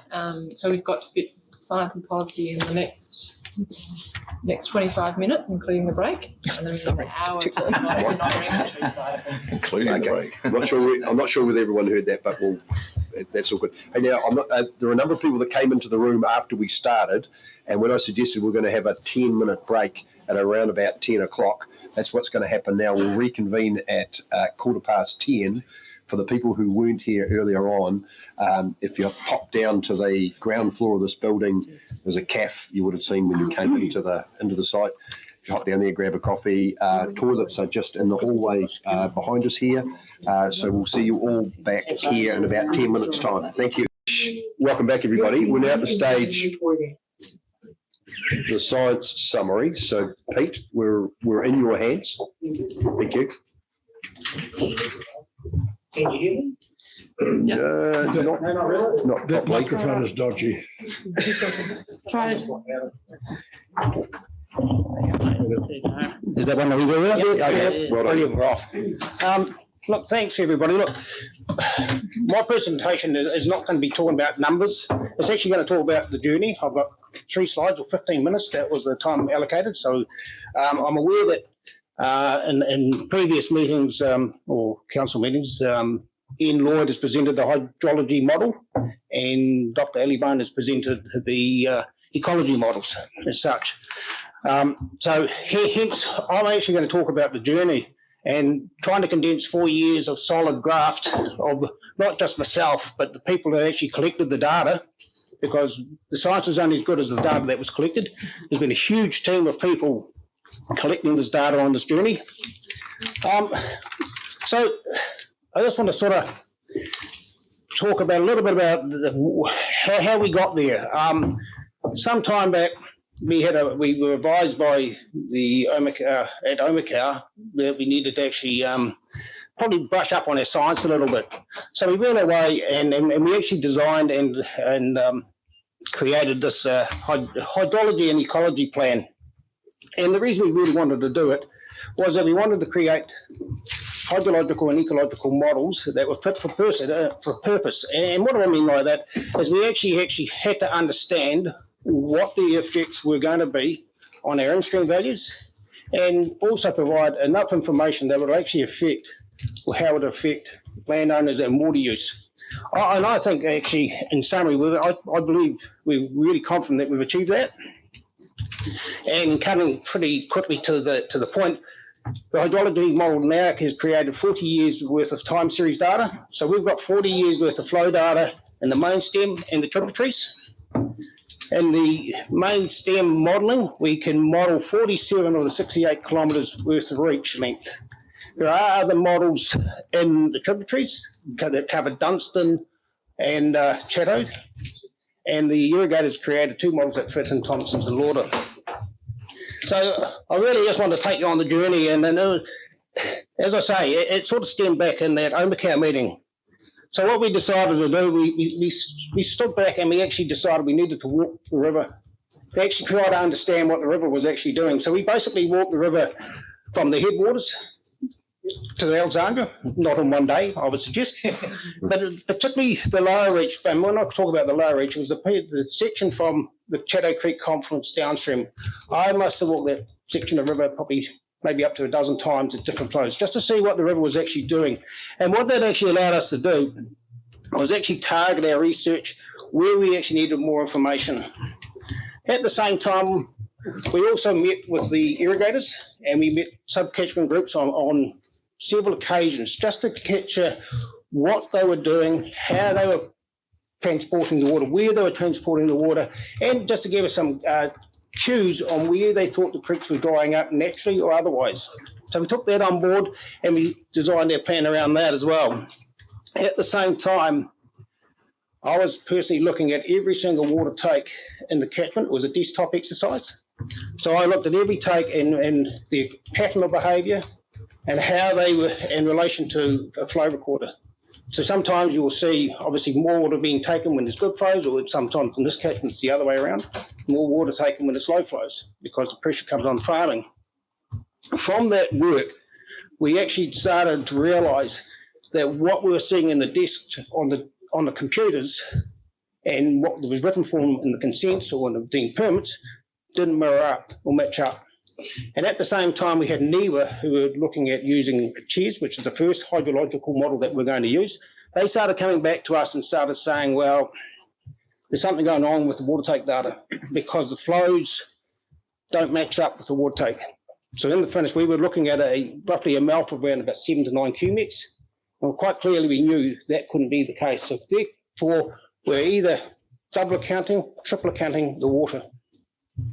And that's basically, from that, we actually then got our compliance team to go around and inspect most of the water takes, particularly ones that we deem to be natural takes. So what I mean by natural, they're taking naturally from the water where we knew that they weren't actually taking augmented water, either from a race or from a pond or from bywash.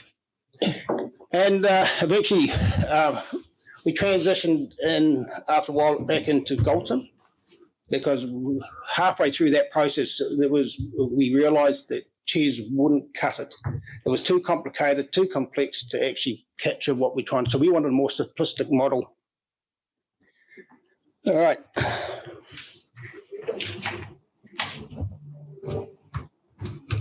I'll just shift that.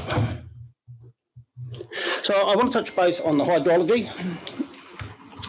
We formed a hydrology group, and you see the names is right here. It's a wee bit small in the type, but we had people from NIWA.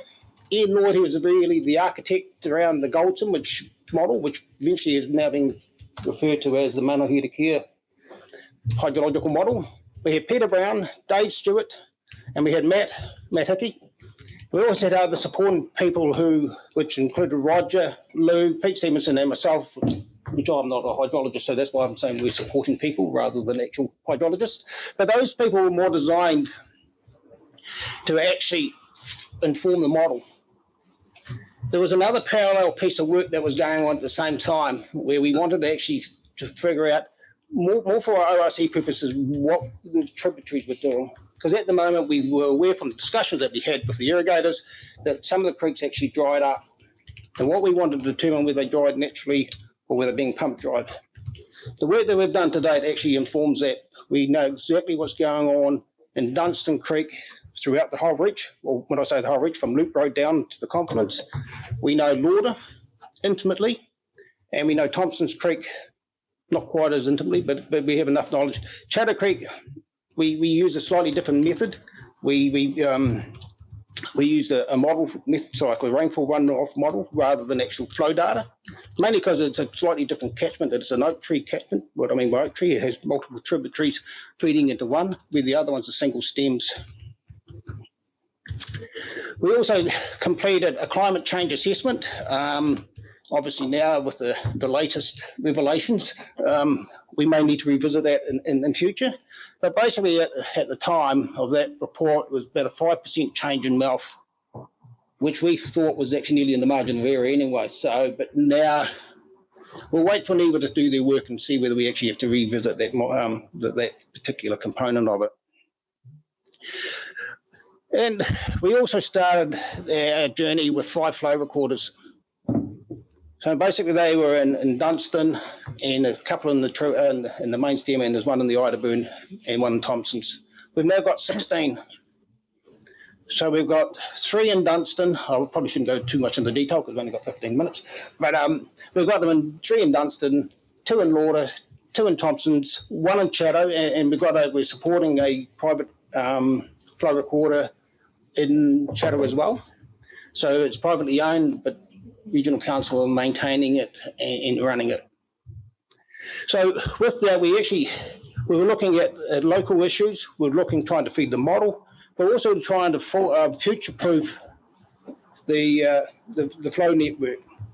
So a lot of the ones that we've just recently put in, and what I mean recent, about 3 years old, some of these flow recorders are more designed for 15 years out. And we're putting rainfall gauges in as well. So when we come to the next planning change, which I'll be long gone by then, is that people will be sitting here with actual real numbers rather than modelled. So we will be in a much, much better place to undertake that. We also targeted a number of flow recessions. And to give you an indication of, so you try to capture three longitudinal gaugings on one flow recession. To give you an idea, there's about 30 odd sort of gaugings all in the one day.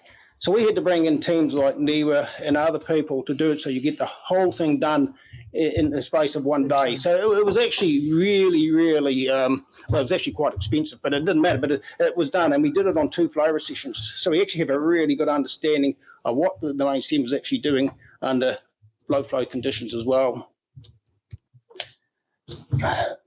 Time going away. Good. Okay, sorry. We also formed the ecology side of things, probably where I'm more suited, to be perfectly honest, because I'm an ecologist. We formed a technical advisory group. Once again, Matt was in there, Roger Williams, Morgan from Fish and Game, Jacob Williams from Dock, and more recently Karako Edwards from iwi. Myself, Julie Everett Hinks, she was the chairperson, and obviously Richard Earlybone. Oh, he's gone, he's shifted. So as I said, we've now got in-stream habitat models, 3 in the main stem, and we've got 2 that Regional Council created in Dunstan and Chatto Creek, and as I say, the irrigators have got Thompson's and Lauder. So what is actually interesting about it all, and there's been a bit of conversation around the science, and there's been a wee bit of difference of opinion. The thing is, the models that are being used in science and across all parties is actually the same. The models are the same. So it's exactly the same. The hydrology is the same. The ecology is the same. Okay, it's just a matter of interpretation of what you want from the model. Okay, so all right.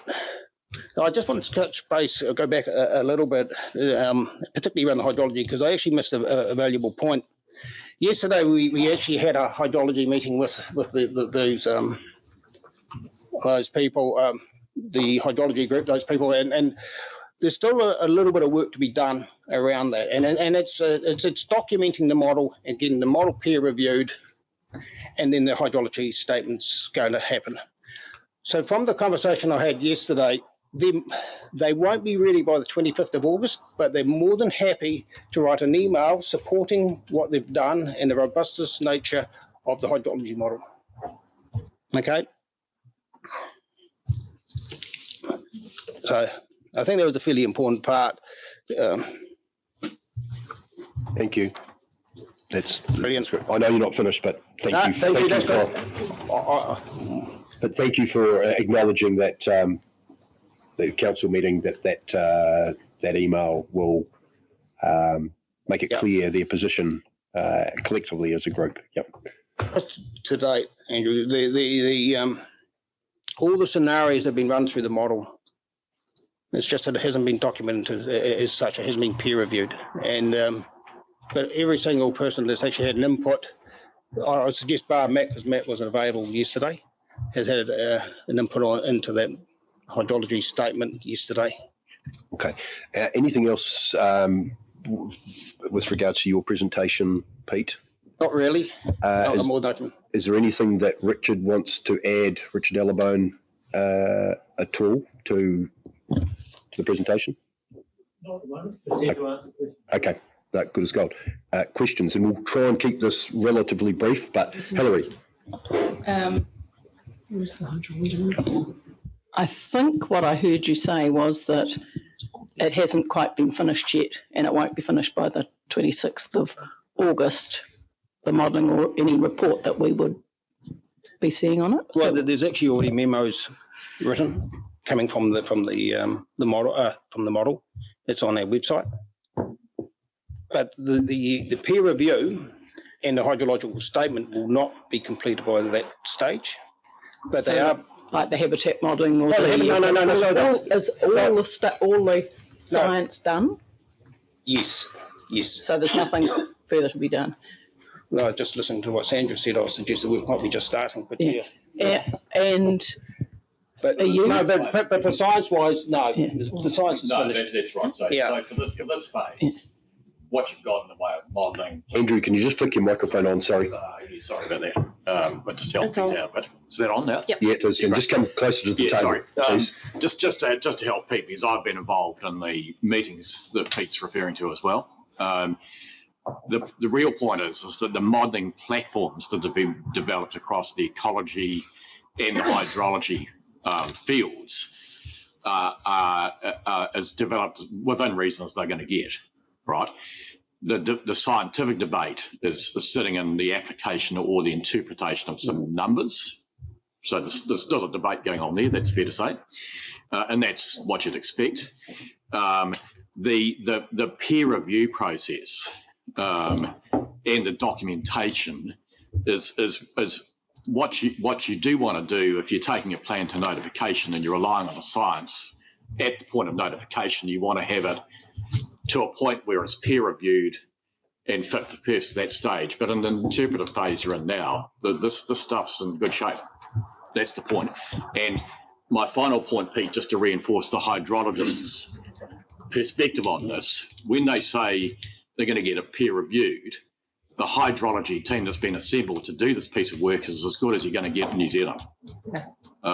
So you're not going to get any better hydrologists actually who've built the thing than we've got.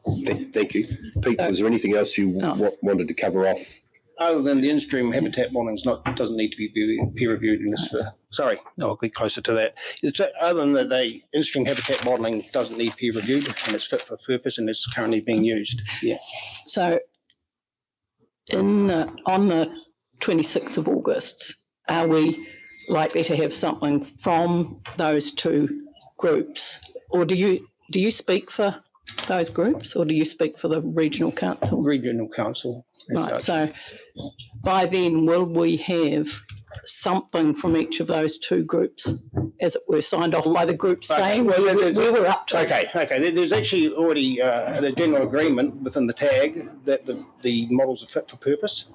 We were asked a question from Alec and actually Andrew. It was 4 questions. The 4th question was a wee bit leading and there was a wee bit of a debate, but the 3 other questions was around the robustness and the fit for purpose of the model, and everyone's agreed that they are, and they've been currently used. And was that a yes? Yes. Yes, we will get from each of those groups something that says, we, this group, say this. That's where we're up to. That's where yeah. And I just want to emphasise the 25th is about a policy position, though. So just be clear, while we will provide this information, the 25th is about a policy position, which is the next part of the puzzle that I think. Yes, I'm thinking our policy would be based on good science. That's all as the slide at the start showed you, it's based on a number of factors, and that's what we're going through today. Yep. Thank you. Any further questions for Pete, potentially Richard? We're all good? Science. Okay. All set? Okay, moving on. Oh, sorry. Kevin, beg your pardon. Yeah, fairly right. I know it's weak. I'm not only deaf, but I'm partially blind. It's always noticeable when he's at second 5 this weakness. That's all right. Sorry, probably is to Pete and the science team. But both from our previous presentations, and what I think is absolutely critical to everyone involved in the Manuherekia is that we are looking after the needs of the river. We have got a huge component as well that we need to look after the needs of the community.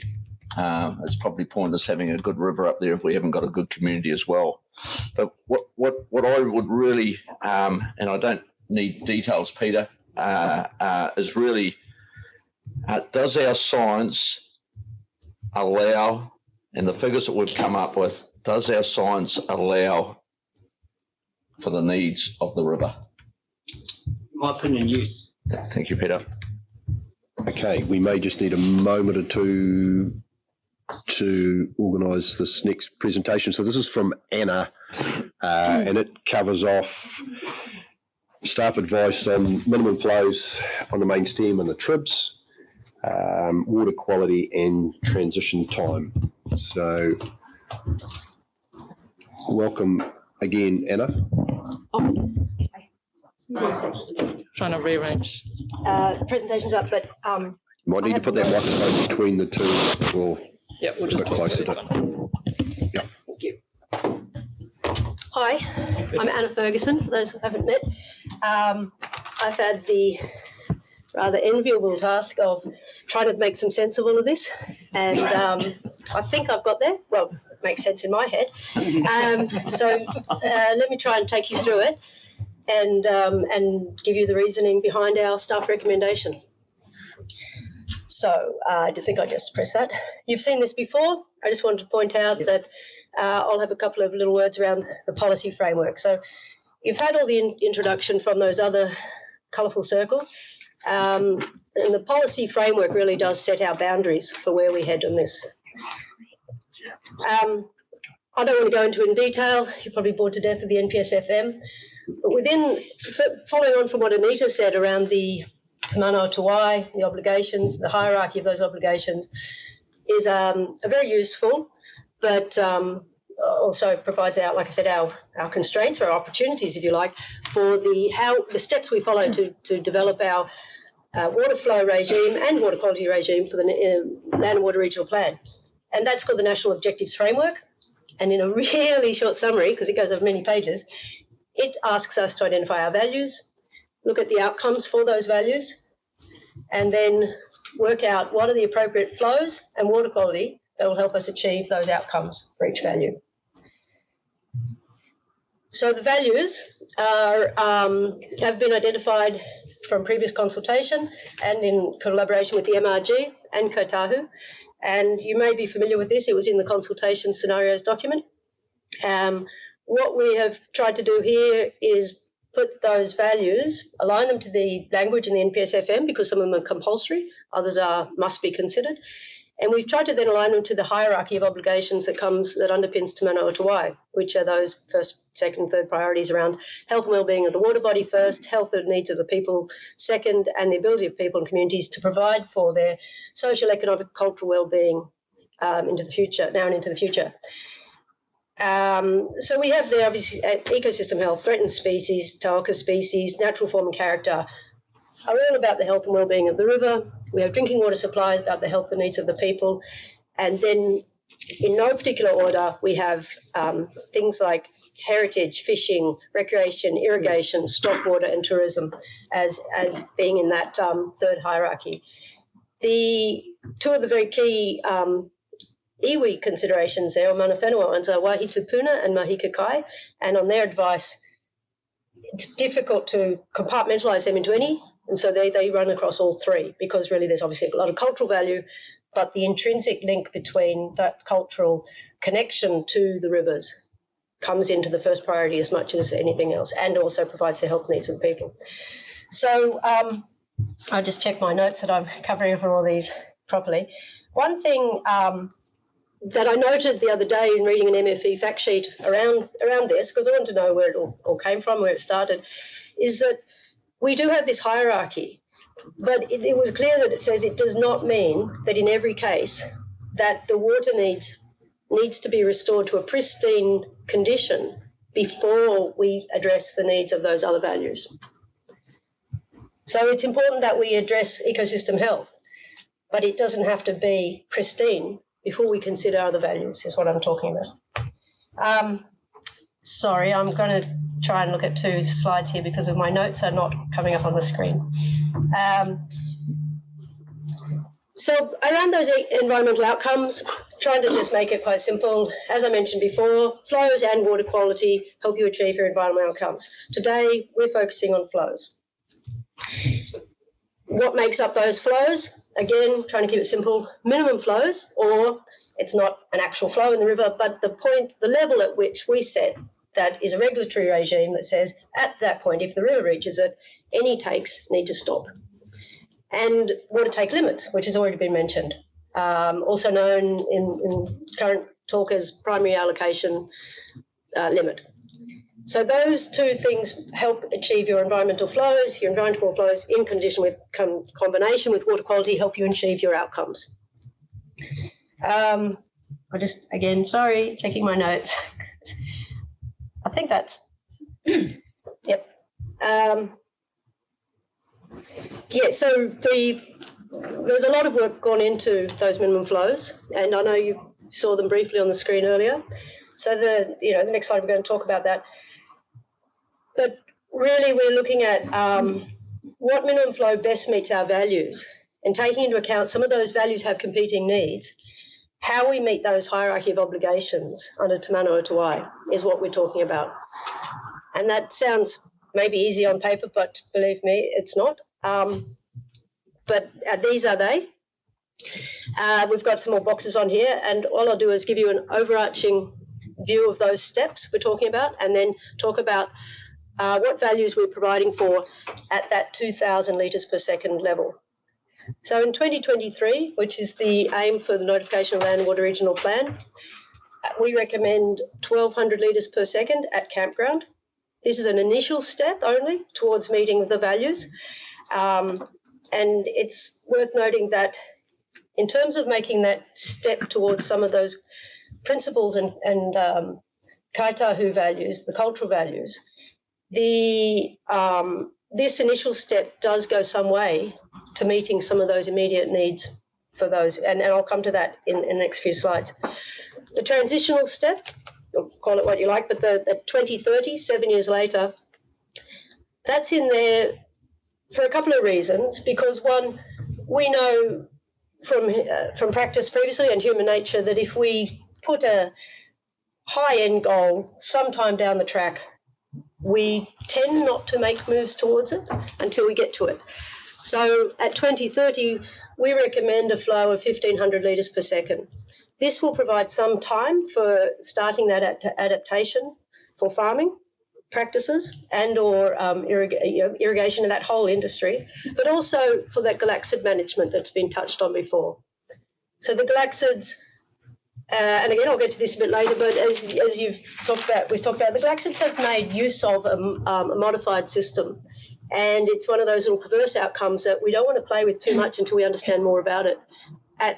We have these are mainly in the tributaries, but we don't want to put the galaxids at further risk by playing with the flows before we know we have in place some systems and plans to help manage for their protection. And then at 2037, again, 7 years down the track, we recommend a flow of 2,000 litres per second. This is conditionally that where values are being met, and it also allows that time for further adaptation to meet that much higher flow. When I say conditionally, that's because we have in there, and it's greyed out for a reason, or faded out, if you like, a fourth step at 2044. Again, it's a 7 year gap.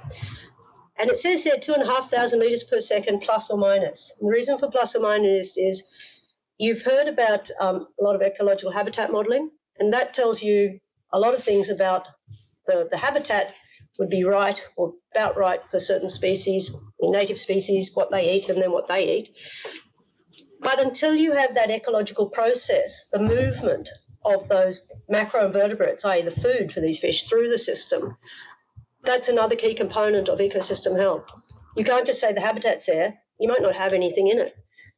It's not build it and they will come necessarily unless they have a way to get there or have a food source coming to them. So the drift study that has been mentioned by the Cawthorne Institute has been done twice, and I'll paraphrase what Pete's told me. The scientists have looked at the TAG has recommended a peer review, and on the outcomes of that peer review, possibly redoing that drift study, or most likely having to redo it when the conditions are right to be conclusive rather than inconclusive about what that means for drift of macroinvertebrates in our system. So the movement beyond 2000 is dependent somewhat on the results of that study and being able to have that study done between now and notification. That also, as you've heard from Sandra and Edward, that 2.5 plus or minus, so, it could be less, could be a little bit more. Particularly 2.5 is the lower end of the Kaitahu's recommendation, so it lines there as well. What I'll do is, as I've mentioned a few of those particular values going through, I'll talk to the values at 2,000 litres per second, and this is based on what we know from the science and then some of the other values that are informed through other studies. So I've mentioned ecosystem health.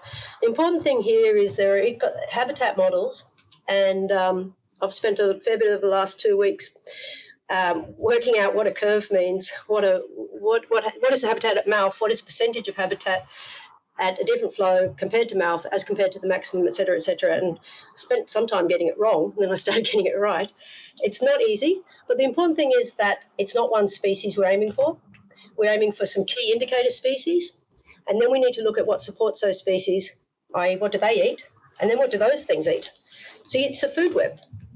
And forgive me, I'll put up a very simple food diagram, a food pyramid. At the top there, you've got the tuna, and that is a key species. It's native, it occurs in the Manuherekia, and it's a very important Manuherekia species. Other native fish that occur there commonly are upland bully, and Richard helped me on this one. They are fairly resilient in most situations. So they're not necessarily the best indicator, but they're being provided for as well. Galaxids also, but in the main stem, the galaxids aren't present. So whilst they may be on some of the little edges here and there, we're not managing for galaxids in the main stem, but we are in the tributaries. So the tuna eat insects, and the three that are consistently modelled throughout all the models Pete's mentioned are Deletidium, which is a mayfly, and 2 caddis species, which are Kaitahufanui and what's the other one? Centroides. Oh, well done. and that's exactly what they look like. Oh, it's gone. Sorry, I don't know what's going on. The presentation just.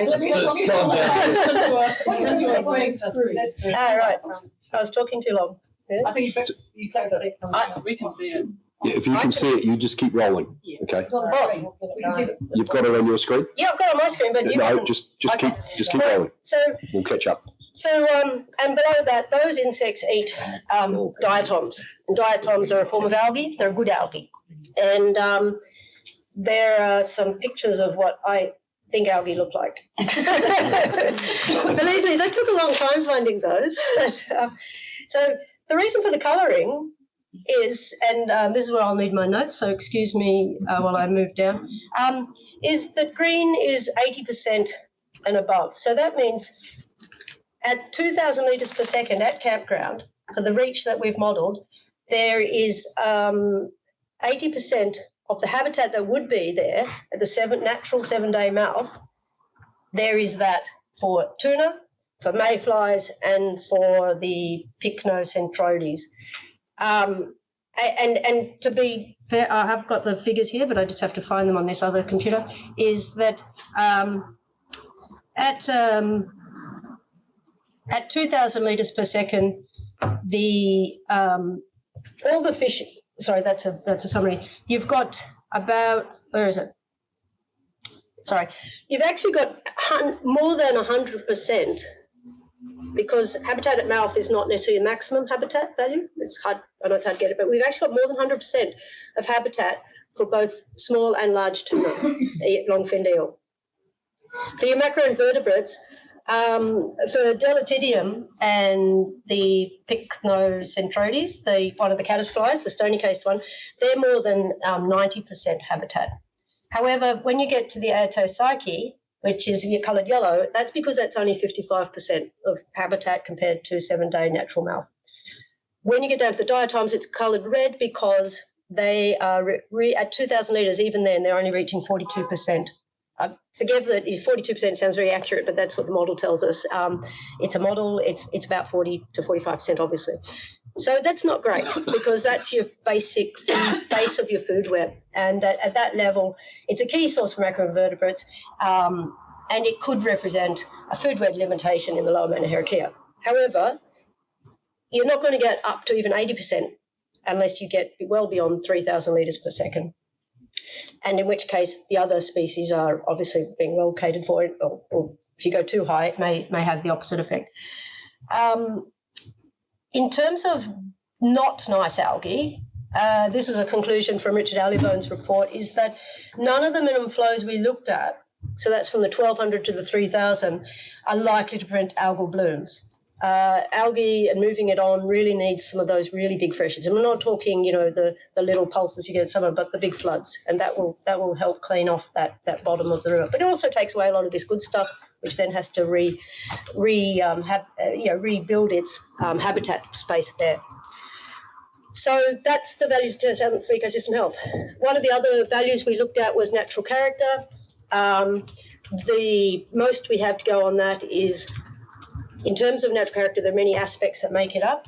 The one we're talking about today, obviously, is flow. And so for natural character, we're looking at flow in the active bed, i.e. on the channel. So those pictures there show flow at 2,000, I think it's 2,012 litres per second at campground, up and downstream from Shaky Bridge. They're at our normal flow sites, we take those pictures. The natural character study we had done for the Manuherekia said that in general, 1,500 to 2,500 I can't talk over here and it's all good. Just take your time. It's all good. So one of the statements out of that character study were that while the existing minimum flow of 900 litres per second provides for low natural character and amenity, a flow of 1,500 to 2,500 litres per second would improve these.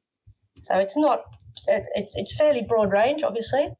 But some other comments that were made in that study were that at 1,800, which is just a little bit lower than 2,000, some sections, such as below takes or in riffles, where you get the low flow, pools and riffle sequence in rivers are a good indicator of natural character, the flow would be noticeably lower. And obviously for a riffle, that makes sense. When you get noticeably lower flow, you get some of those less amenable aspects like dried out algae that may have been there from the summer period or so on.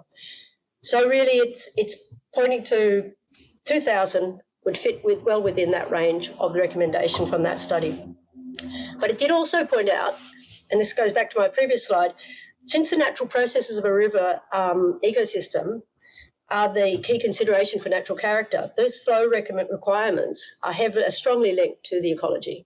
And we've covered those aspects of the ecology in the previous slide. So I don't want to speak on behalf of Edward or Sandra, but their report was made available, and obviously it's one of the key values we're looking at. And at 2,000 litres per second, you already know their recommendation is higher than that, 2.5 to 3,100 litres per second.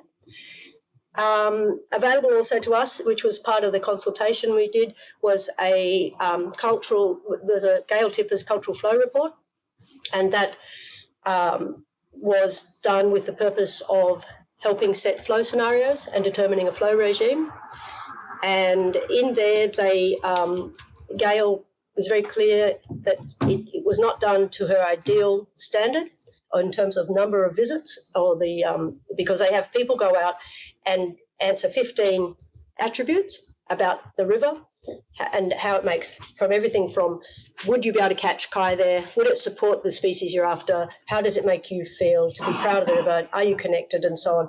Those attributes are then further grouped into 3 categories for ease of looking at the scoring system as well as much as anything. They're also represented individually.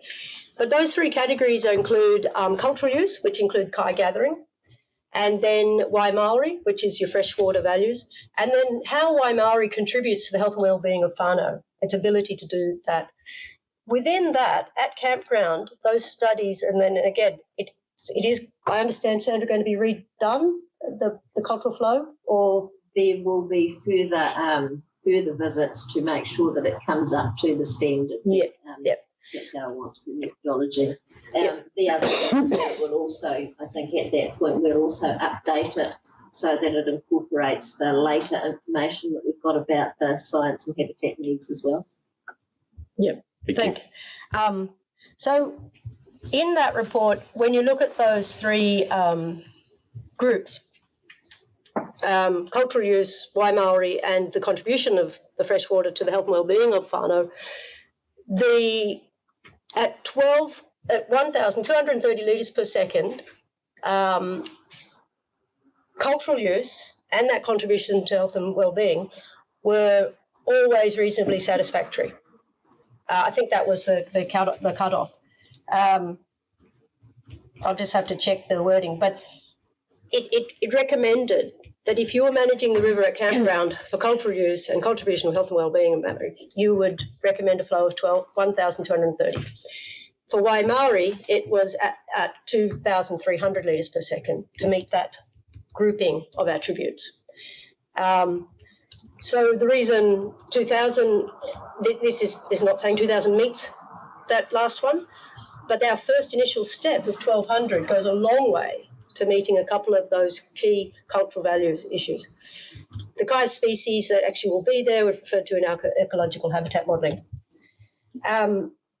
Now, the other thing in Gail's report is that the summary of all those values, and it comes up with a recommendation of 2.5 to 3,100 litres per second, incorporates not just the cultural aspects and those studies they did, but science that was available to them at the time, i.e. habitat modelling and flow records and so on. Since then, we obviously have done more work on that, and it depends. It doesn't depend, but as you can see, the habitat modelling we've got really starts to meet those values around 2,000 litres per second. Not saying 2,500 doesn't incorporate other values around the moire of the water, but we believe 2,000 litres per second goes a long way to addressing a lot of the cultural values from that report. Farming and irrigation. Now, these observations are made on assuming the same land use and the same area. So at 2,000 litres per second, at the year 2037, if you had the same irrigation area happening, you would see a 5 to 10 million cubic metre shortfall in water required. 5 being an average year, 10 being the dry year, based on 2014-15. Our Abacus Bio report also concludes, there's a lot in there, of course, but one of the conclusions was that at more than 1,500 litres per second, you start to see it threatens the viability of typical livestock enterprises. So that's kind of the tipping point. I mean, it may be a little bit more than that, but they assessed our scenarios, and one of them was 1,500 litres, and beyond that is where you get some significant impacts to the viability of those enterprises. You also, from our hydrological model, see approximately an 84% spray irrigation reliability. Now, that's down from a current reliability, again, from the model of 95 to 96% reliability. So at 84% irrigation reliability for spray irrigation, it's not really viable because spray, I understand, needs quite a high reliability to keep that moisture into the ground because it's applying just enough all the time. So you can see there's some significant impacts at 2,000 litres per second, and we're well aware of that. And that's something that we need to address. And that's where David Cooper's presentation will help look at some of those aspects of how do we look at those gaps and what is our role in that. The other values of recreation and fishing. Fishing gets a green tick at 2,000 litres per second. Again, sorry, because I can't see my notes on this presentation. The trout habitat is, there are numerous trout habitat measures and numerous trout habitat ecological models.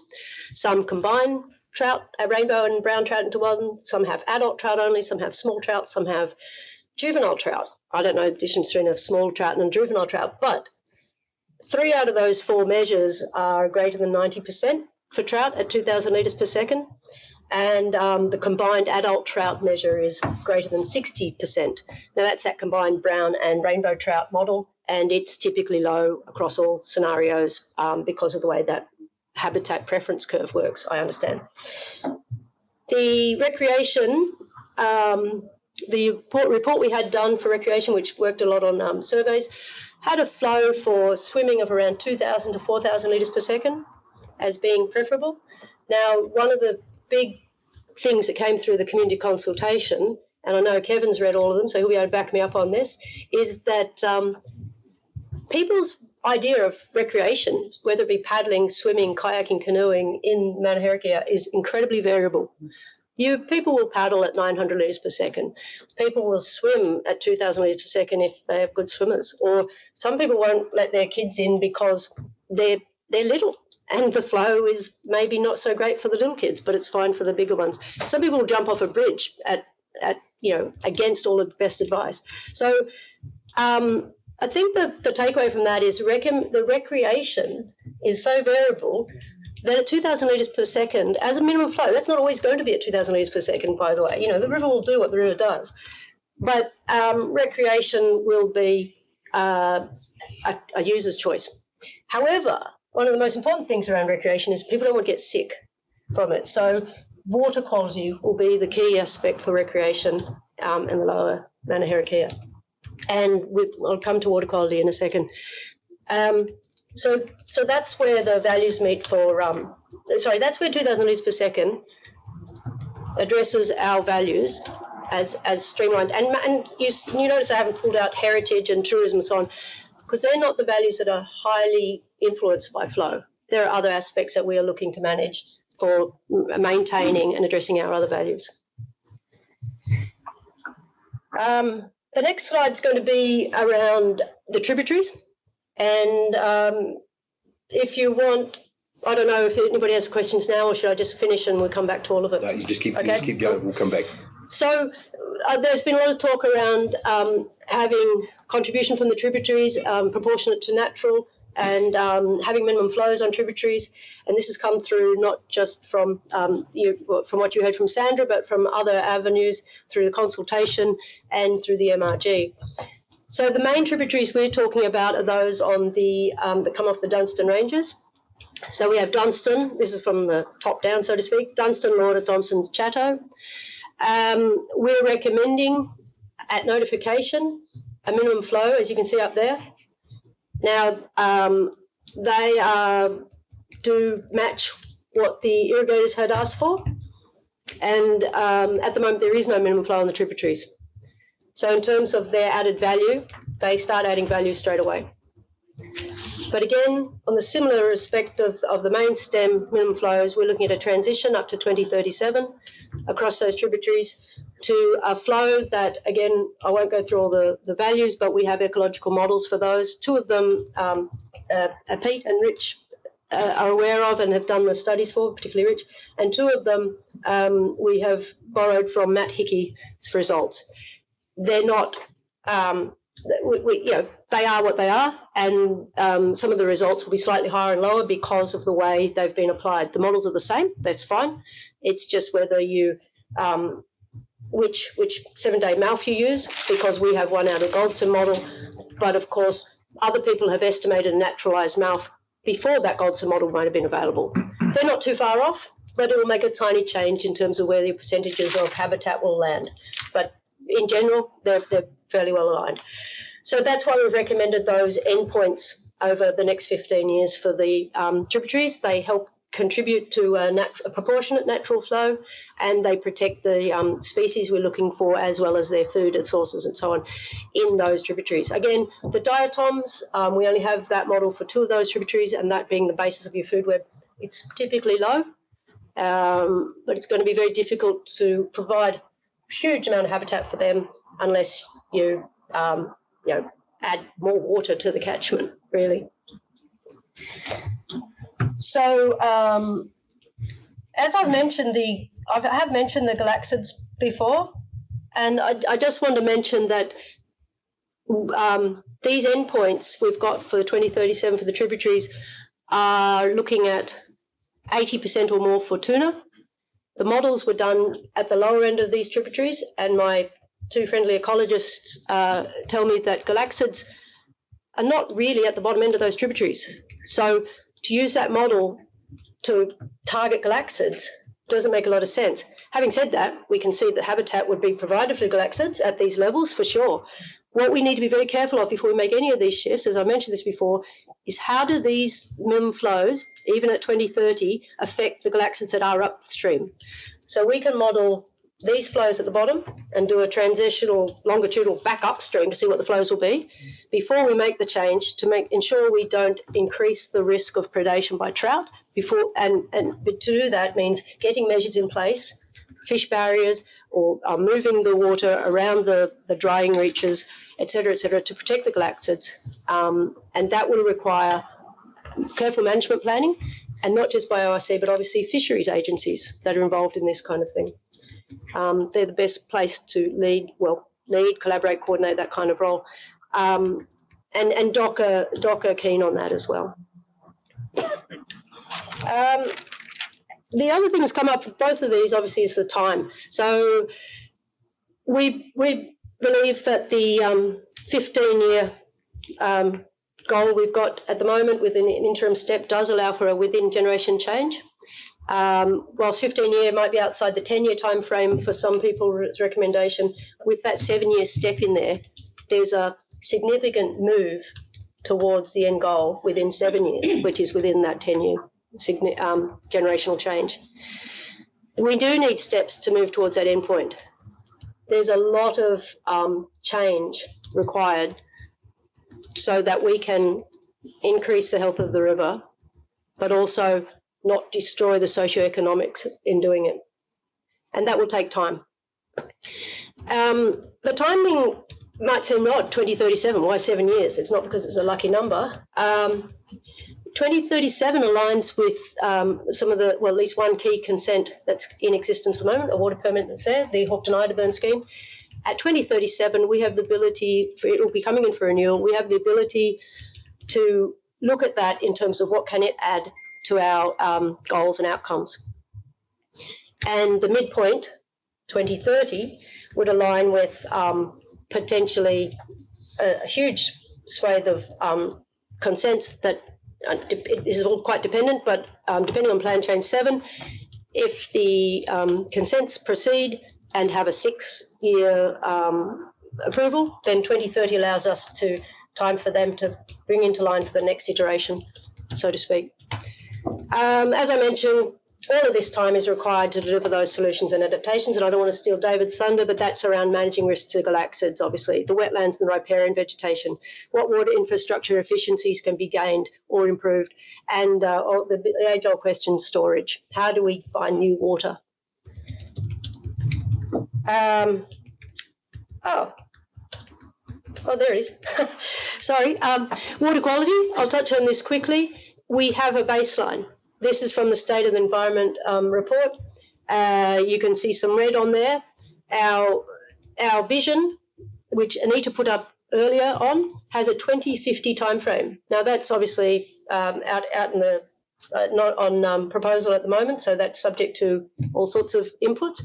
But assuming we stick with the 2050 timeframe for the Manuherekia, an aspirational goal would be to move all of those other colours to green. So we have A band for all our water quality indicators. We are aware that, as Sandra mentioned and Edward, that an A band would, within 10 years, would be what they would recommend, and that would be terrific. Everybody would love that.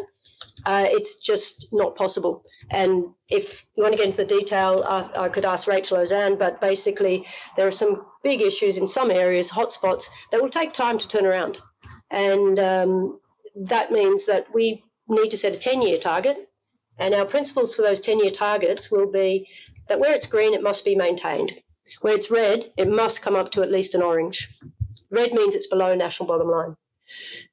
Where it's orange or yellow, which is a B or a C band, and it has a downward trend, we need to reverse that trend, so we would maintain those at orange or yellow.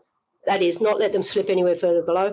And if possible, and in some places it may well be, we would move those yellows and orange up one. So an orange would become a yellow and a yellow would become a green. So that's our target for 10 years. And I could have confused you all by putting up what those colours would then change to, but it is what it is. What it points out is one of the really good things, well, it's not good, but you'll see that if you look vertically, they're the locations, and you can see about 4 across is Thompson's Creek at State Highway 85, and it's got some reds.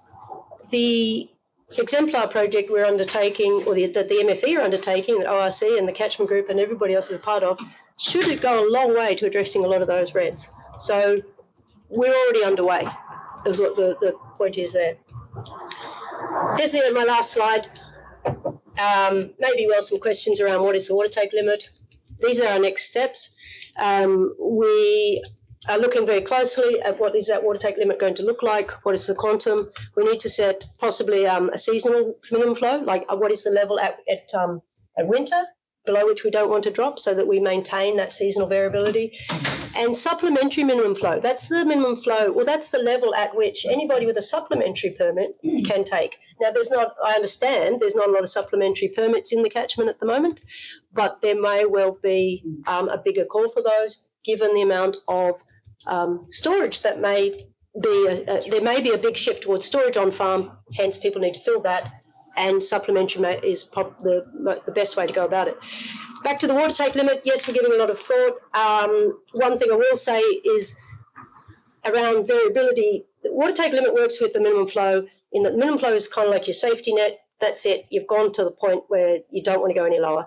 Water take limit allows you to say, well, what is above that is available for taking, to allow for the, in some cases, variability, but also that seasonal change and so on. The water take limit currently in a modified, it's hard to put out. If you had a natural system and there was nobody there, you'd say, this is what the river needs, this is what's available before we start impacting on any of the health of the river.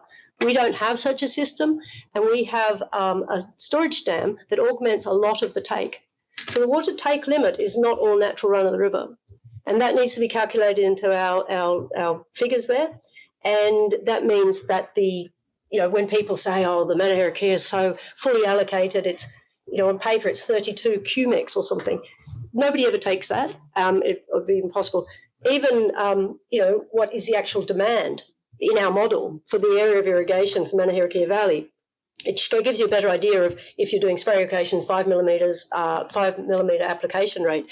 We know what the current demand would be. That doesn't necessarily drive our water take limit, but we get an idea of how much, if we play with it, we're going to affect the ability to continue those sort of practices, and where change may be required on both sides. So that's the kind of thinking going into that. That's it for me. Excellent.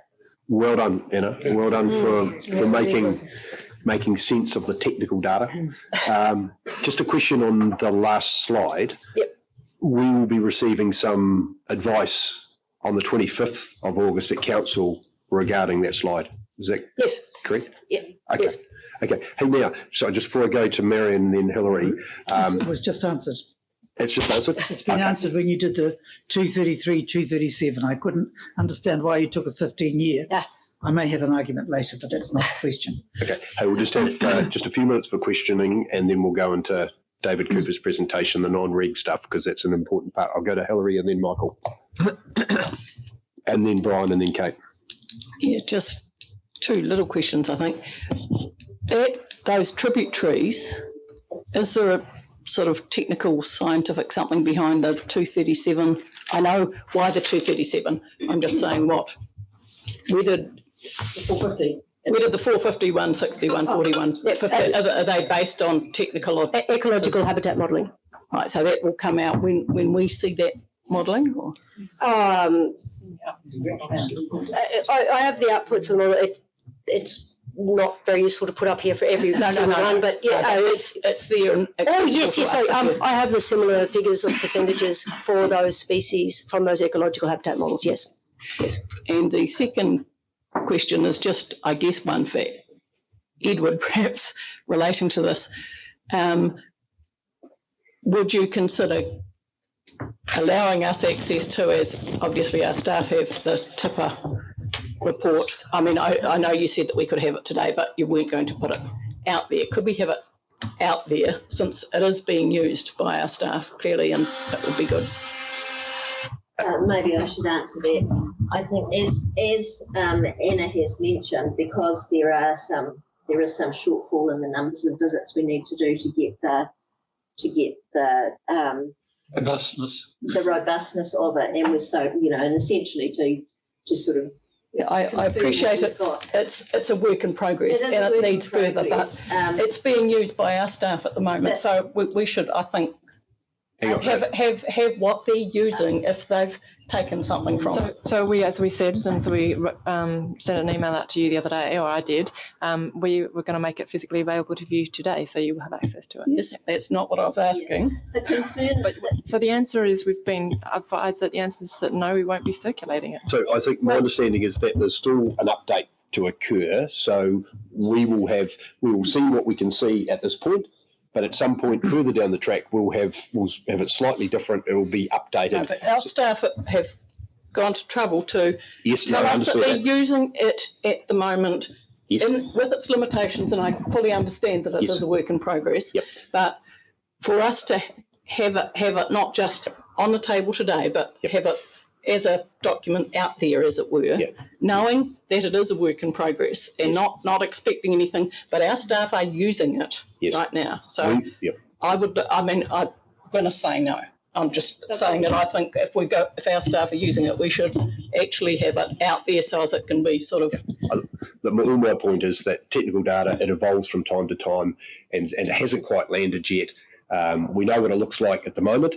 It's going to look like a little bit different. Yes, staff, when it lands, will look a little bit different, but staff are using what's available to them at this point in time. So we can't do anything with what we've been told from staff from that, because we can't look at it and we can't interact with it, as it were. That's you can't spread it to other people. No, it's all right. Sidetracked. I have an answer. I'm just concerned about it, as you can hear. My understanding, when the information currently is available is shared with us, any information that is updated will be shared with us. Are you able to give an indication approximately, Sandra, when that information will be completely updated and you've got a final version, just so for our own benefit? Well, we're currently looking at the sort of scheduling of work, because we also need to do some work on the tiring in particular. But we are sort of going to need another summer season at least to get that done. So, and I think just in terms of I guess the caution is that if in its current form the report is distributed more widely and people are not aware of the sort of complete status of it at the moment, then that becomes. I do appreciate it. It should have caution written across it. This is a work in progress. But Yep. Thank you, Hilary. Now, where was I? Michael, Brian, Kate. Two questions. The first question relates to what you said about 5 to 10 million cubic metres shortfall at 2,000 litres per second for irrigation purposes. I assume that means then the status quo, then right now. And then you talked about the threatened survivability of agriculture and the Manuherekia as a result of moving towards 2,000 litres per second. Can you go into more specific about that? That's alarming, but I don't know what that actually means when you talk about threatened survivability. Can I just cut across? So I don't mean to cut across you, Michael, but before you answer, Anna, I assume you're using data that was provided through the economic analysis that was provided. Yes. Yes, and all those reports are available on the website. I'm not interested in the available on website. I'm asking the question here. I want an answer. So the question I've asked is, what does threatened survivability mean? What do you understand threatened survivability means? It was threatened viability. But threatened viability. Yeah. So the viability of the enterprise, and I'm not an economist, and I'm taking this from the report, and Andrew is hanging to add to it, so I'll give him a go. But it means that for those livestock farms, their viability in terms of an EBIT, bottom line, the earnings before interest and tax, starts to drop off a bit more. And now it'll be different for individual farms, depending on the debt level they're carrying and so on. But at that point, trying to maintain their same economics with the same level of irrigation starts to become problematic in terms of being a viable enterprise, which would mean turning a profit or at least paying yourselves a living wage. Sorry, can I just clarify that? So are you saying that if it goes to 2,000 litres per second, agriculture in the Manuherekia the viability entirely is threatened. No, I wouldn't say entirely. And look, I don't want us to get into a No, no, debate I'm into asking a detail, but you've got... Sorry, stop putting me off, please. No, Michael, come on. The question, you've answered the first question. So have you got... Although, no, there's the question. And you're saying no, so Andrew, I think, was about to clarify. Yeah. There are broadly 4 different systems. Sorry, just give me a little bit of context moment. So you've got 70% of the agricultural activity in the catchment is sheep and beef, and a significant proportion of that is partly irrigated, right? You've got some dairy support, you've got a little bit of dairy, and you've got a horticultural enterprises, right? And the impacts of a different flow regime impact on each of those enterprises in a different way. But the key thing is, if I go back to the sheep and beef systems, they're low margin enterprises. They typically would irrigate for winter feed, and as the flow regimes get stiffer and the reliability for the irrigation water drops, they're having to remain in business. They're having to buy in feed, in simple terms. So the cost structure's increasing in a low margin system is the sort of simple explanation for it. Going to another point, the dairy systems are typically highly geared. So essentially what happens with the dairy system, and to some degree dairy support, is that their ability to service the debt drops off really quite fast. So what you get is an increased volatility in seasonal reliability and productivity, which relates to earnings. And then depending on the financial structure of the enterprise, it starts to create a volatility. Now, what that translates to, and I will deal with water as well, what that translates to is that is a financier willing to lend, and that also starts to get curtailed really fast. So that's the underlying sort of issue, really. I'll go to what happens as a consequence if you don't intervene in a minute. Going to Hort, really what happens, look, I'm generalising fairly largely here. There's about 650 hectares of permanent horticulture within the Manuherekia. And typically those permanent systems, particularly the more sophisticated systems, need 100% reliable water through essentially leading up into crop finishing. If you strip that out, the entire season turns to custard basically, and the enterprise viability is massively affected. So that's the sort of trend you're seeing, and you've got bluntly two scenarios at play here. Either you don't mitigate the impact of that. In other words, you don't find the newer alternative water to mitigate that, in which case you'll have a trend back to dryland farming systems, essentially. Because nobody running a spray system, for example, at 84% reliability is going to sit there and say that's going to be a viable deal in the next decade. That's one scenario. So it's a dryland scenario. Or you find the water. And look, the sort of numbers that Anna put up for 2,000 litres per second aren't that big, really, actually. 5 to 10 million is, in my world, is quite doable. It's possibly a little bit understated because if you've got a specific management regime on the tribes, which is less than pro rata, it amps that number up a bit. So I think we need to just look at that, Anna. But that's the basis of it. So the sort of decision tree here is, yes, the Tomato says you've got to sort out the river first, the health of the river. And then in that context, there's another question to be asked, which is, do you help the community through that process or not? And the consequences are relatively sharp, actually. So no, that's good. And the second question, the lead up, because the second question is related to that. The dates that are chosen to move, so for example, staff are suggesting 1,200 litres per second, 2023, through to 2,500 litres per second in 2044, and then the transitions. The dates you've chosen, 2023, 30, 37, 44, why? Well, hang on, Michael. Look, I thought Anna in her presentation touched on why she landed on those dates. No. I've seen the reasons, but what I'm saying is it will make the question all really clear. Right, okay.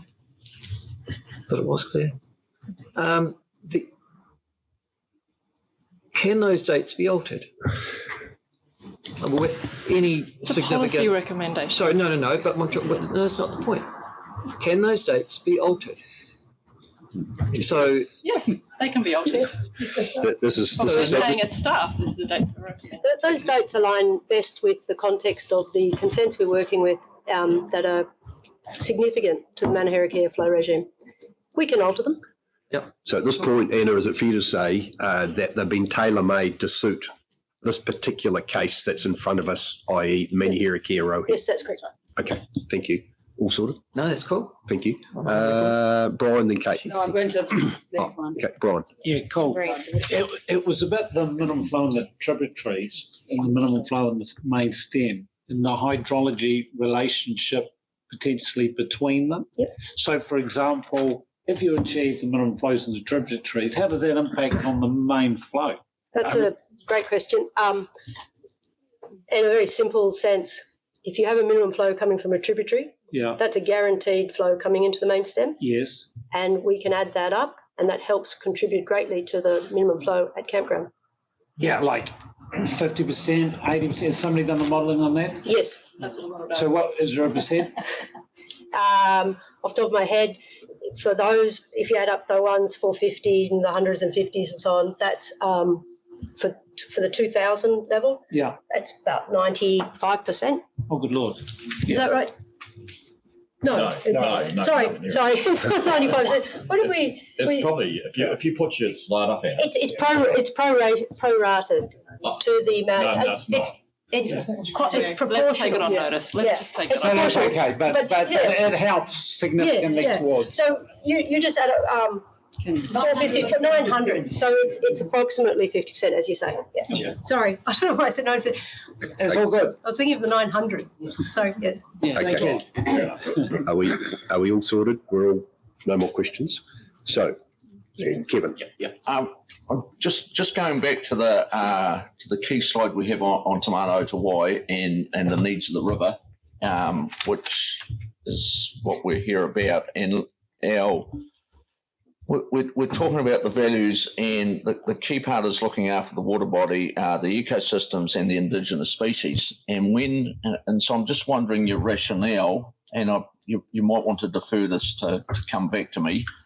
Your rationale around seeking higher than 2,000 litres per second as a final point, when all the species that I see as indigenous species, the central Otago roundhead, juvenile and adults, your upland bully, your longfin, your tuna, both young and small, all of those, all their habitats peak at 1.7 1,700 litres per second or less. So that's their peak, according to the data. That's their optimum levels. I would say we're from that and below. So, and they decline afterwards. So there are two bits to that.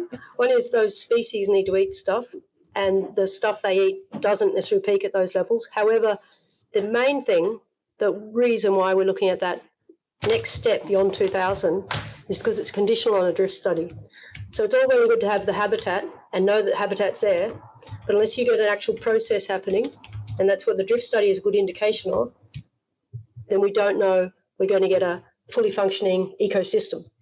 And that's why the fourth move is conditional on that drift study.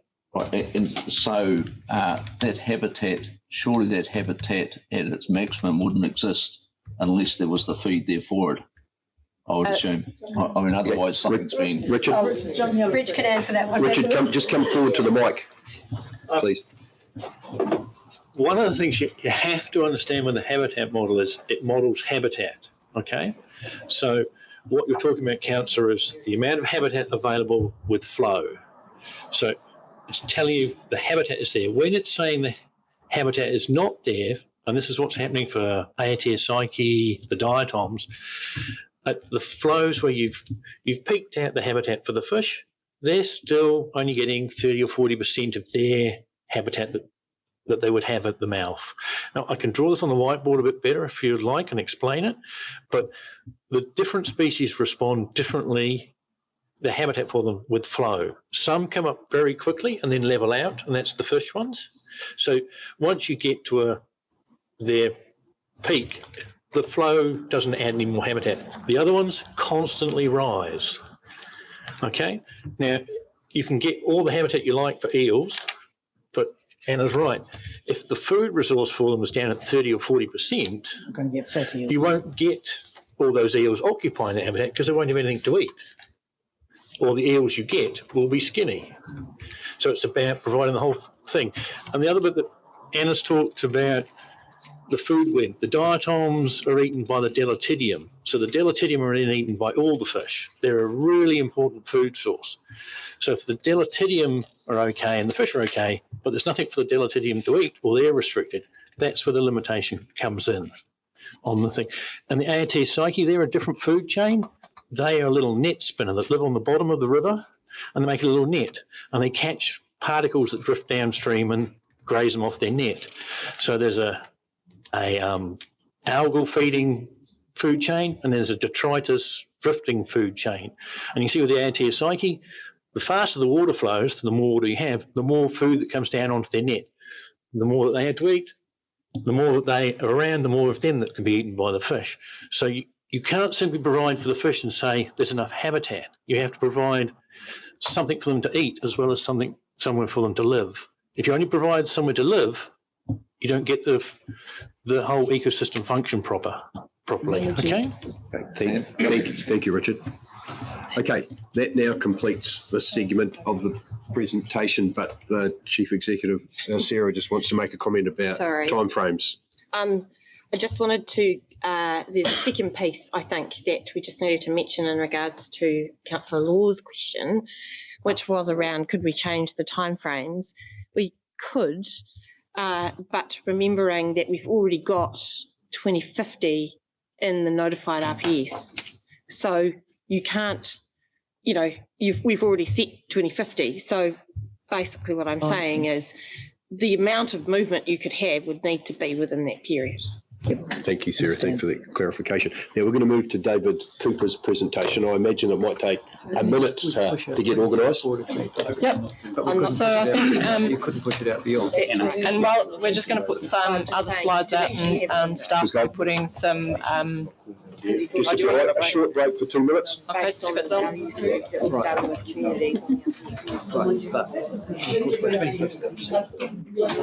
New evidence, new science. I mean, realistically, for the next 10 years, we'll have So none of these decisions will be set in concrete at all. Well, I mean, yeah, but you can't do that. I mean, ultimately, I think it's you for the community. You know what I mean? Like, you set a regime and flag up in the regime. I don't think that you realize it will get any less anything. And then I think the ways that the environment education is going is going to be it's really what it's saying is. No, but you also, I'm sorry, I disagree fundamentally with yourself. You're assuming that the current planning and policy regimes in the central government will remain in place until then. I don't think we'll survive this election. So, and sorry, the next government change. And so, and in actual fact, I've got plenty of evidence on my side, but far more than you, Sarah, because every time a new government comes in, they do change. For example, the national government prior to this government encouraged irrigation and directly funded irrigation and the intensification of land. They stopped doing that right at the end.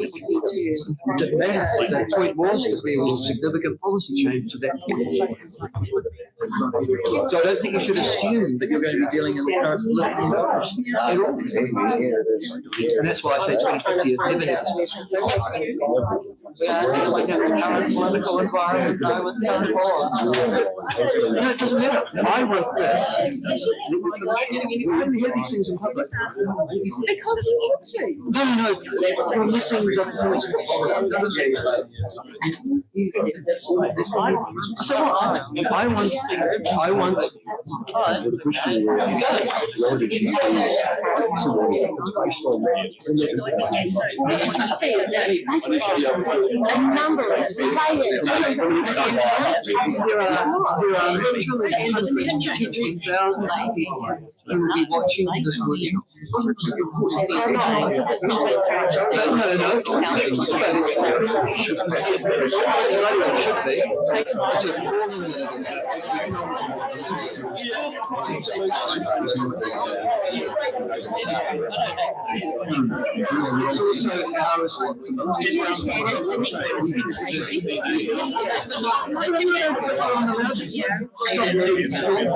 I'll get really annoyed.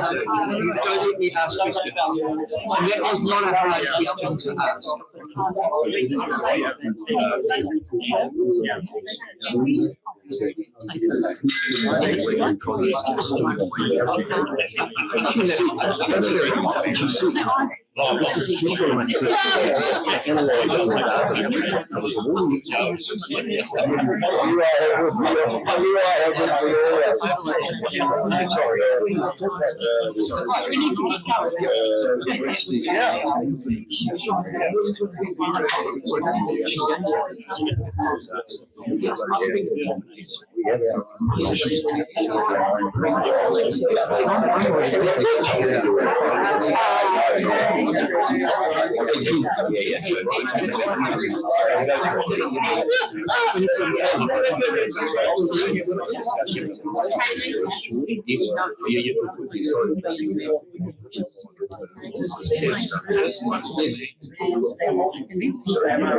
Okay, are we looking good? Are we fit for purpose?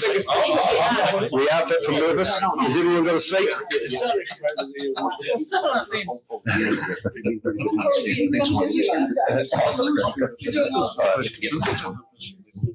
Welcome, David. This is another important segment of this workshop.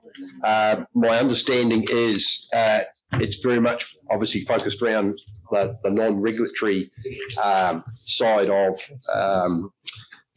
of the puzzle, so to speak, and its options around the water management regime and also ORC's role in that. And you're suggesting it's an interactive session with councillors. You're expecting us to contribute. So do you want to outline what you want from us and how this segment's going to play out? Say just one thing, which is hopefully you've heard from the presentations this morning that this is an important part of the puzzle. We're not just here necessarily to put in place regulations, but the council does have a potential role to support the community, and what we're proposing will be a change that's required. So that's the focus of this part of the workshop. The reason we want to have this now is, as was alluded to before, the sooner we can start work on this, the better. And we as staff need input from you, and that's in terms of get some clearer guidance around what kind of roles you might want to take so that we can start making plans and coming back to you with work programs and the like. All right. Thank you. Thank you, Gwyneth. Thank you, Mr. Chair. As Gwyneth has said, this is really about giving us a bit of a mandate to go away and do some work, include a non-regulatory work. Not a mandate. Direction, sorry. Yes. Not a direction. Yeah, no. Guidance, yes. Excuse my lack of technical terminology. So this is reliant on some background document you already received, a 4-pager around potential non-regulatory roles. As the chair has said, what we'd really like to do is step through some of those potential non-regulatory roles we may be playing, get your direction, is that the right word? Guidance, sorry, around what you think would be a preferred role for RRC to play in those interventions, and what you think should not be a role for RRC to play in those interventions. So I've handed out a document there with which goes through some of those potential interventions, has a little box at the bottom. The left-hand side is what role do you think we should play, what role do you think we should not play is on the right-hand side. So we've gone through that. So the context, I understand we're a bit time short as well, Mr. Chair, so I'll get through as quickly as possible. Thank you. Context is the Land and Water Regional Plan is to be notified by 31 December 2023. We have made strategic commitments to iwi partners and better engagement with stakeholders and communities. We have a number of work programs that are relevant to this discussion. We have the integrated catchment planning program that was included in the long-term plan. We have the new environmental implementation team, which is going to take a catchment-based focus, working with landowners, and that program is still being developed, roles still being employed. And of course, we have the Land and Water Regional Plan, including engagement and discussion around non-regulatory actions there. Also, a large number of external work programs, including the exemplar catchment program, freshwater farm plans, and what they may mean in terms of farm and catchment planning. And the proposal from MFE is that the farm plans will take into account the catchment context in terms of guiding on-farm plans and on-farm decision-making. We have the MPS biodiversity and potential landowner support. Again, that is pending and the discussion is happening at present. We have a large range of industry extension programs, beef and lamb, DRNZ, etc. And we have catchment and landowner efforts, which are scaling up pretty much everywhere. So overall approach to this presentation, we've taken a solutions-focused role, looking to adapt to the new water management regime. We've considered a reasonable range of potentially non-regulatory interventions, including with a focus specifically of considering how they might apply to the Manuherekia. We are really focused on having that community buy-in. Particularly, we know a lot of these things won't work unless they're ground up. We now moving to a space where we're working with stakeholders at a one-to-one level, given the MRG process. We want to support community adaptation while improving environmental outcomes in the Manuherekia. This is a case of moving towards sustainability and meeting the objectives of the plan.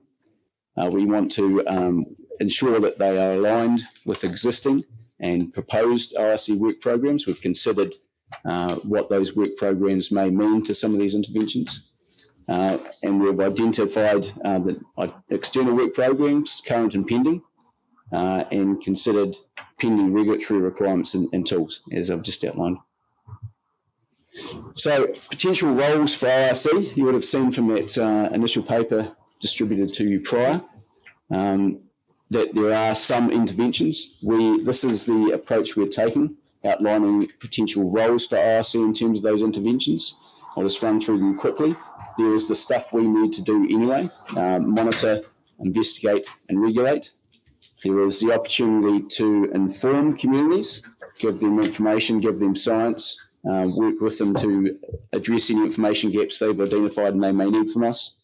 There's the opportunity to educate, engage, more of a two-way discussion, developing increased understanding of the issues and solutions, both within council and with those landowners, and developing targeted solutions to address those concerns. There is support, whether this be capacity building, grants, incentives, subsidies, loan schemes, tapping into external works, funding streams, etc.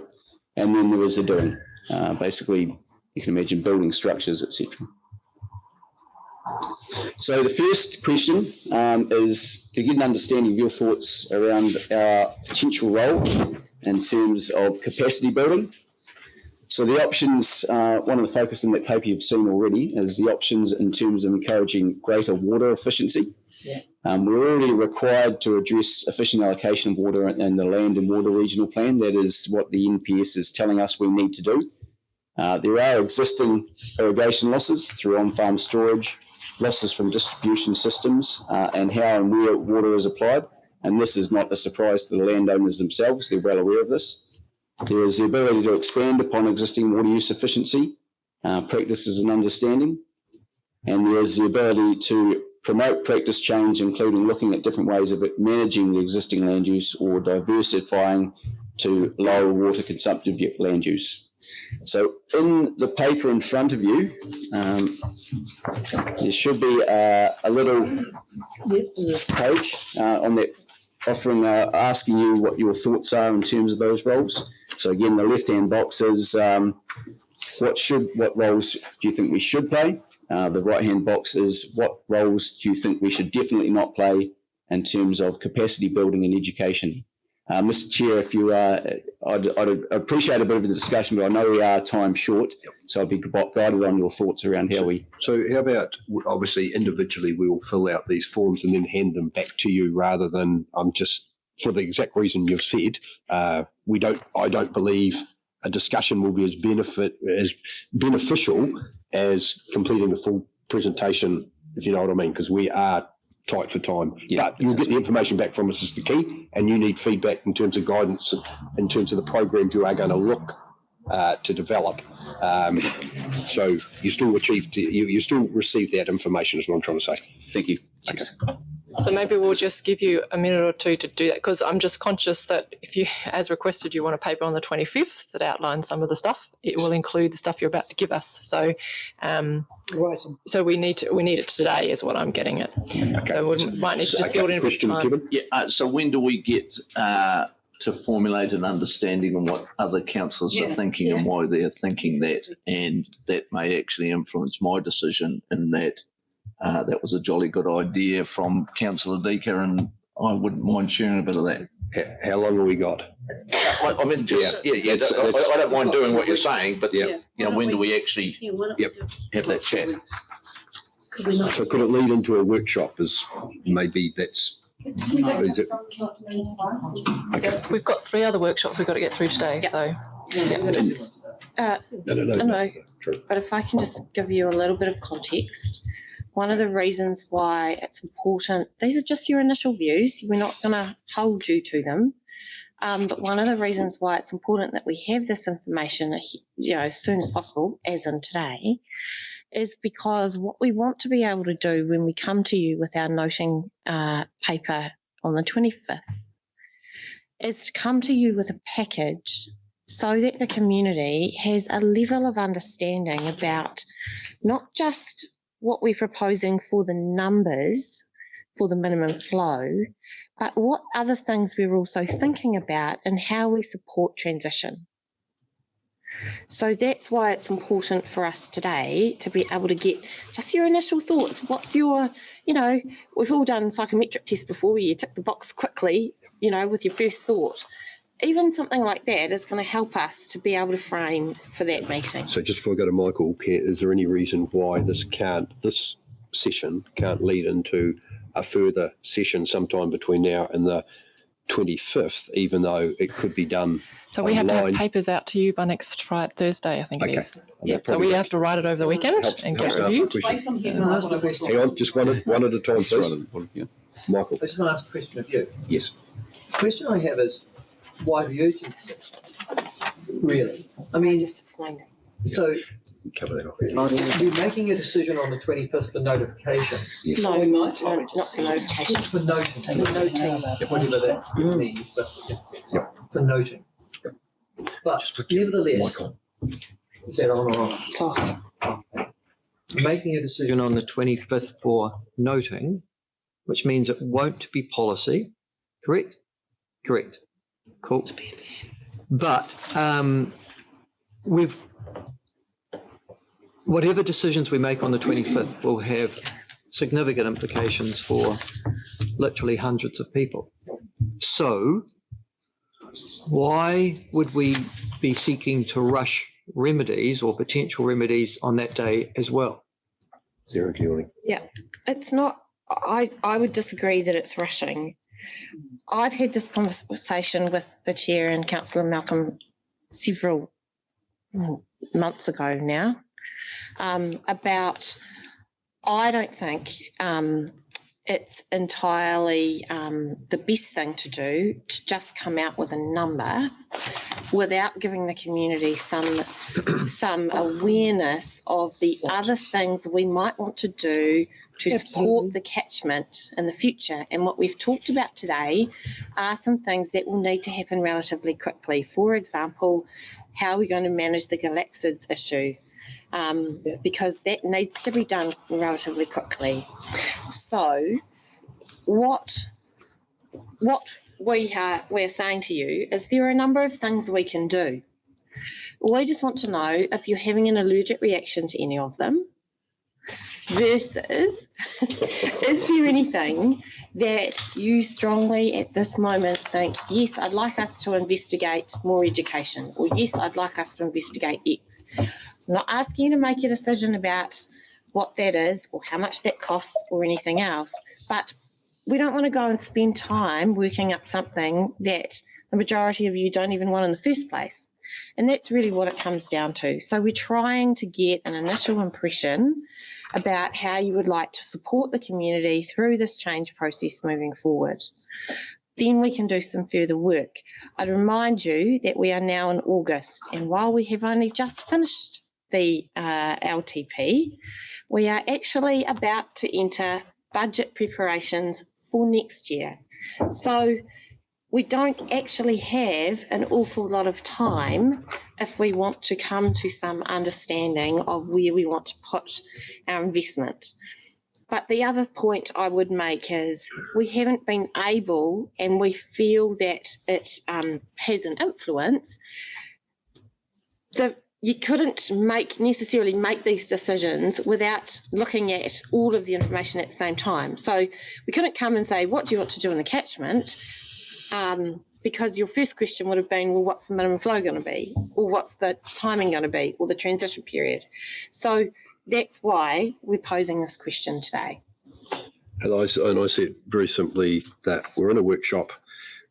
Staff need some guidance about directions with regards to what's palatable in a non-regulatory sense, how we want to potentially, and I stress the word potentially, fill that gap over time to ensure that we get this community to the end point, whenever that is. It's many years down the track.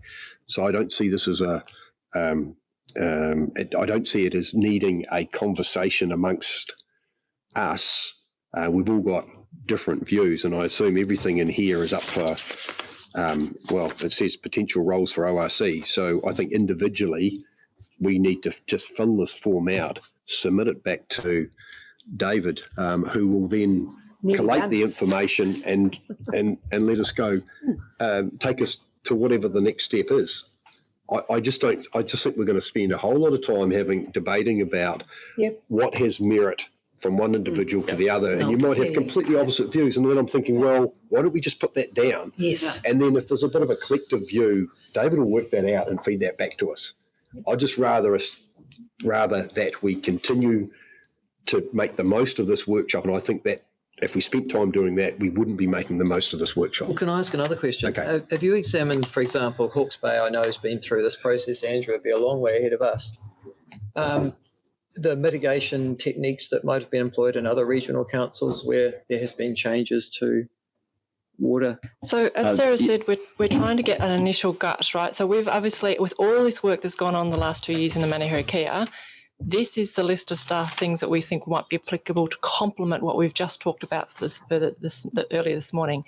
We're trying to get a gut reaction from you guys, so then we get a mandate after the noting paper in the end of August to go back and frame up. And part of framing up a work program is to look at what other councils are doing. Will that come on the 25th then?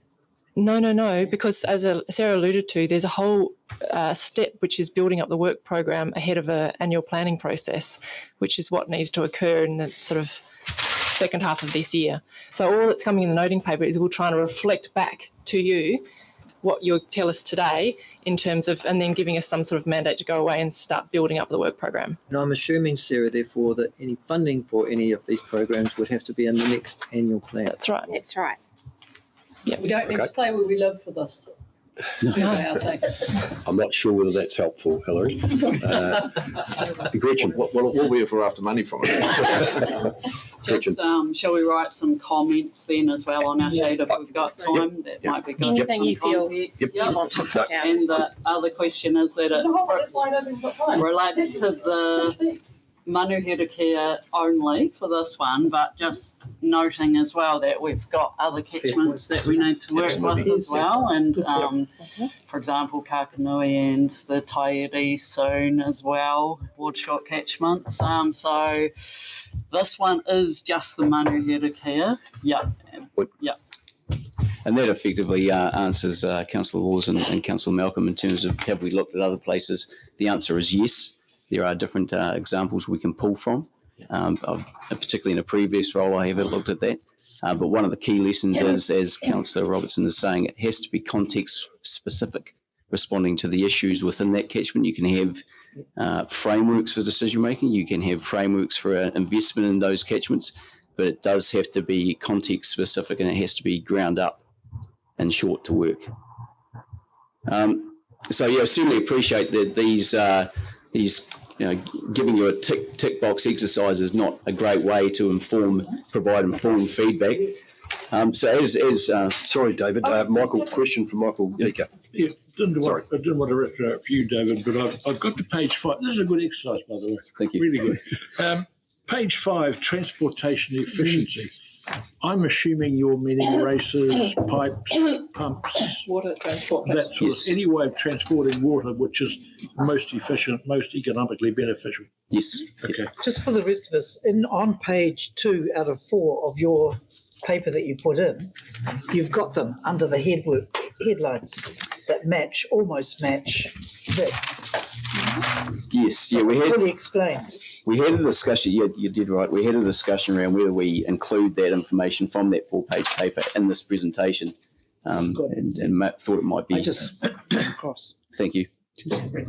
But so, yeah, as Councillor Newman has said, this is not a case of running us off and doing stuff directly. It is a case of, do you lean strongly to a particular intervention? Do you lean strongly away from a particular intervention? Further work will be done. So, capacity building education, catchment group facilitation. Okay, as discussed, it does need to be on the ground, coordination and community driven. In other regions, it has involved assisting through a coordinator, facilitator who can provide advice specific to that catchment, identify partnerships, and with MFE programs, MPI programs available, that is quite useful, and can align with external programs that may come online. For example, industry good bodies running catchment-specific processes or catchment-specific investment. So again, there is existing relevant ORC work programs, and these sorts of discussions may direct what we do in the Manuherekia around those work programs. There is the Integrated Catchment Management Program, Environmental Implementation Team, and of course the Otago Catchment Community, which isn't exactly an ORC process, but it is a process we can work with. So I'll just crack through this fairly quickly. I know you're running ahead on some of these pages anyway, so.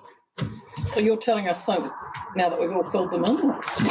Well, I did suggest we go through slide by slide, but yeah, if you've done the homework early, that's great. So riparian, what's this? Can we get out of pocket? I know you're hungry. Yeah. ORC role in riparian works, just quickly, it does need to be catchment specific, and again it does need to respond to particular catchment and landowner concerns. So I'd suggest considering the riparian planting example as something that would need to work through a catchment group program. Transportation efficiency, as you've said, there is some loss produced through evaporation and seepage. Landowners are well aware of this loss. There will be the Efficiency requirements will be heavily dependent on any changes to the water storage or source. For example, if you're developing additional water storage or transitioning your water take, then that will drive the infrastructure you'll need and the nature of that infrastructure. There's also good timing for investment in that particular infrastructure. Supporting that sort of thing would be an option, but it would require an investment case and for council to consider environmental versus private benefit. I would note it's not investment in that infrastructure is not traditionally a role for regional councils, and it is contingent on any changes to those water sources and takes. Facilitating land use change. Again, councils can involve themselves in changing land use or increasing the diversity of land use across those potential roles. Land use change may create different environmental issues. For example, forest at the top of catchments, urban development at lands, different types of primary sector land use types, driving different types of water demand. And again, it does need to be landowner driven and specific to an individual landowner's risk tolerances and preferences. We can't just rock up there and tell them to grow some spuds or put a couple of tiny houses on the corner of the farm. And a feasibility study, a role for council may be feasibility, working with communities to look at potential land use change and forming options, but it does require accuracy and practicality. It has to be relevant to that land use, existing land use. And important point, very, very long timeframes needed to inform and implement those land use decisions, particularly if we're talking about steps or a staged approach to increasing minimum flows. Examples of some of the more broader approaches to encouraging land use change have occurred through investment of purchasing of land, Lake Taupo, Murray-Darling Basin as extreme examples, but they require a lot of investment, they require a partnership approach, and it does set a precedent, as Councillor Robertson was saying, in terms of other catchments. Water storage, the biggie. So regional councils have played a role in water storage over the years, although again this role has been context specific. It's useful to consider a role across the various construction phases, and I've got the 7 broad construction phases there: concept, feasibility, business case, investment case, construction, operation, bridging finance, etc., long-term operating costs. So as a general rule, regional council involvement has extended somewhere between 1 to 4, but it is again context dependent. And as a rule, the argument for public investment reduces at each step of the construction phase. Considerations around public interest and market failure, and I'll put market failure in brackets because there is disagreement as to what constitutes market failure. There is a need to consider how increased costs will drive landowner investment, because, for example, requiring huge capital investment, requiring huge operational costs, may then in turn require intensification of land use, particularly if you're looking at primary sector production systems that are only returning 1%, 2%, 3% in terms of return on investment. And feasibility of alternative land uses, the balance between putting more water in place and looking at alternative land uses changes as those operational and capital costs increase. So it is a dynamic discussion. We also need to recognise there has been extensive work in the Manuherekia area already. Every time I talk to the local farmers, they will give me a new example of work they have already done. They have an extensive knowledge around what is maybe feasible, what is not feasible, and what they're thinking about in the future. And it's important for ORC to be able to tap into that, what the barriers are of options they've already considered, and how this may drive our role. So 2 potential options for water storage on farm. It is not going to be feasible in all instances. For example, heavily reliant on topography, water availability, and the benefits heavily reliant on the land use, soils, etc. themselves and the costs. There's arguably a different public-private split in terms of investment in on-farm water storage. It doesn't have quite the same market failure in terms of trying to coordinate all of a large number of landowners to invest in one large storage scheme. Again, there's been a lot of existing local knowledge base and feasibility. And there's a question again that ultimately relates to future land use, which is in turn driven by where those numbers in the plan will end up and what the viability of land use change, driving need for water storage, etc. Water storage op farm. This has already been covered fairly extensively. We all know the background in terms of Falls Dam and that sort of thing. But we do need to consider those existing options, what has been identified and what that may mean if once we go through the land and water user plan. We need to consider the feasibility of specific options given those new regulations, costs and benefits again, and timing is a critical function of that as well. Obviously, if we're taking a staged approach, then having an understanding of water storage needs and getting getting some of those construction phases in place prior to those new water limits coming in place would be pretty critical. And in terms of that, as we heard today, Ngāi values and obviously DOC land will be absolutely critical in terms of defining what is and what is not possible.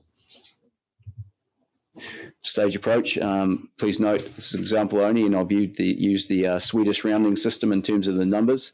So as a snapshot, this is what it may look like in terms of stepping through that staged approach. We take different roles at different points of that, that increasing the minimum flow. Again, timing is important. I'll leave that with you, Mr. Chair, if there are any questions or thoughts, or we just want to move on.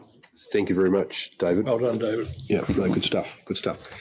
Any queries or questions? Are you happy to receive these back today, or if councillors haven't completed them, get them back to you over the next?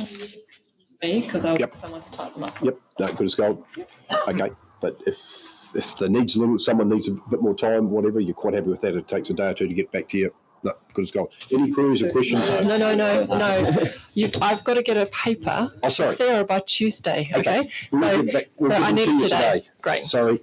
5 o'clock today, you'll have them all. Thank you. Sorry. Any questions for David in terms of his presentation and your work? Sorry. Kate. Yes, dear. One of the... Not working. Thank you for your report. It really got me thinking. One of the things that really concerns me about the way all of this has come together is, I think everyone around this room and this afternoon will have more reason to be, are concerned about this being adversarial. A lot of this has been at times collegial and at times adversarial, and we could end up doing this well, or we could it could have an other unintended consequences. I think where I'm coming from, I just wonder if we lifted this up and saying, what is the easiest way for all parties to transition, including the consent holders? What does that look like? Because at the moment we've got a system where we work with individual consent holders together or not at the same time, and actually we don't necessarily, we're in a model that we're fixed to at the moment. Are we looking? So Kate, Yeah. the only problem I've got is that we're dealing with a non-reg. Yeah, it is a non-regulatory one. Yeah, I know. Okay. But you're wanting, I suppose you're looking at the bigger picture and throwing in all the ingredients and sort of saying, well, how can we get to the end result in a more collegial way? Yep. I think that's what you're saying. Yeah. Holistic way. And I'm just wondering if we, Yeah, and I'm not sure whether I don't think we're going to be changing the RMA system. So I don't think we're going to be changing the RMA system, but I think that's the importance of us, even if it's a noting paper on the 25th as a package, as Sarah's saying, is signalling to the community that ORC wants to continue to have a relationship beyond the regulatory regime. That's why these discussions are important, and we need to continue that conversation, that partnership. So I was going somewhere different. Yeah, sorry. Yeah, I think context of this is ORC is compared to other regional councils come from quite a hands-off sort of position over the past couple of decades, and now stepping into this space. So we probably need to do some of this stuff fairly quickly compared to what other regional councils have been doing. What we keep on forgetting is we have to, but the people out there who've been doing this and supplying a lot of this information for free at substantial cost for themselves, it's also have to be that. Okay. And we're not necessarily facilitating that. Yep. No, that's that's okay. We're all good. We're all good. Any other queries with regards to David's presentation? Yes, one. Michael. I mean, here we are trying to discern, I guess, the minds and businesses of those who are going to be affected. And I don't know if 12 of us are very competent necessarily, maybe one is, to do that. Are we going to be, have we started a conversation with those who will be directly affected as to how we might best assist them through transition? So 2 components to that. Like every other FM Rohe, once we're past the 25th, we will go back to the community and explain how we've landed on a position that's been landed, just like we did with Arakadrona. The second piece is this non-regulatory piece, which is the longer term piece, which is, yes, it will need to involve working with members of the community to understand. Once you've indicated a preference that you think there's a role for ORC to play, then we'll need to go and chat to the community about what that role might be, what the program work looks like, what's the details, what's the nuances, and finer points of what we're actually trying to deliver. But there's no point in us having that conversation if you say to us we're not interested at all to have a role in a particular non-regulatory intervention. Yeah, but If I can. I wouldn't want to shut out though. No, but I think it's all a matter of timing. So I think staff have no mandate from you to do anything other than what we're currently doing at the moment around the regulatory piece. There is mandate around things that you have built into the long-term plan around integrated catchment planning and those sorts of things. But as we've put forward today, there are a number of other things that could be considered that are very catchment specific, but they would require additional funding. So we can't go and talk to the community. And I also think it would be unfortunate to raise an expectation by having a conversation when we don't have any mandate, then to come back to you and find that your appetite is for something different. Yeah. So we are trying to do things the right way by coming to you first and getting a mandate. I understand that, but except in 2022, there's an election. In 2023, so it's a new council from end of October 2022 onwards. Yeah. And then in 2023, this rubber hits the road on this particular thing when we actually put it into the RWP. So I'm thinking this will be our first bite at it, but it certainly won't be our last. And the political appetite around this table may change quite considerably in 12 months' time for what the council is prepared to entertain to support those communities who are most affected. And that's what I'm just raising with you now, that we shouldn't think that just because we say something today, it will necessarily be the case tomorrow. It is true, but we are always at the mercy of the election cycle. Yes, you are. And so as staff, we cannot operate without a mandate. Whether that mandate changes is not within our control. I'm not sure whether we should go any further there. The only reason to justify what I've just said was that there are certain things already in play that have landed, and MPSFM, our RPS is notified.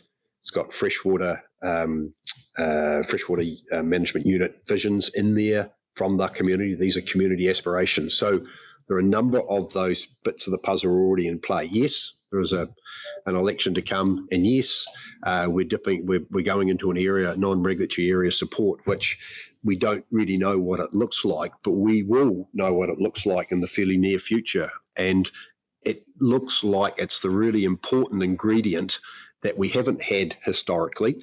And I mean, that'll take time to evolve. But what the next council does, who knows?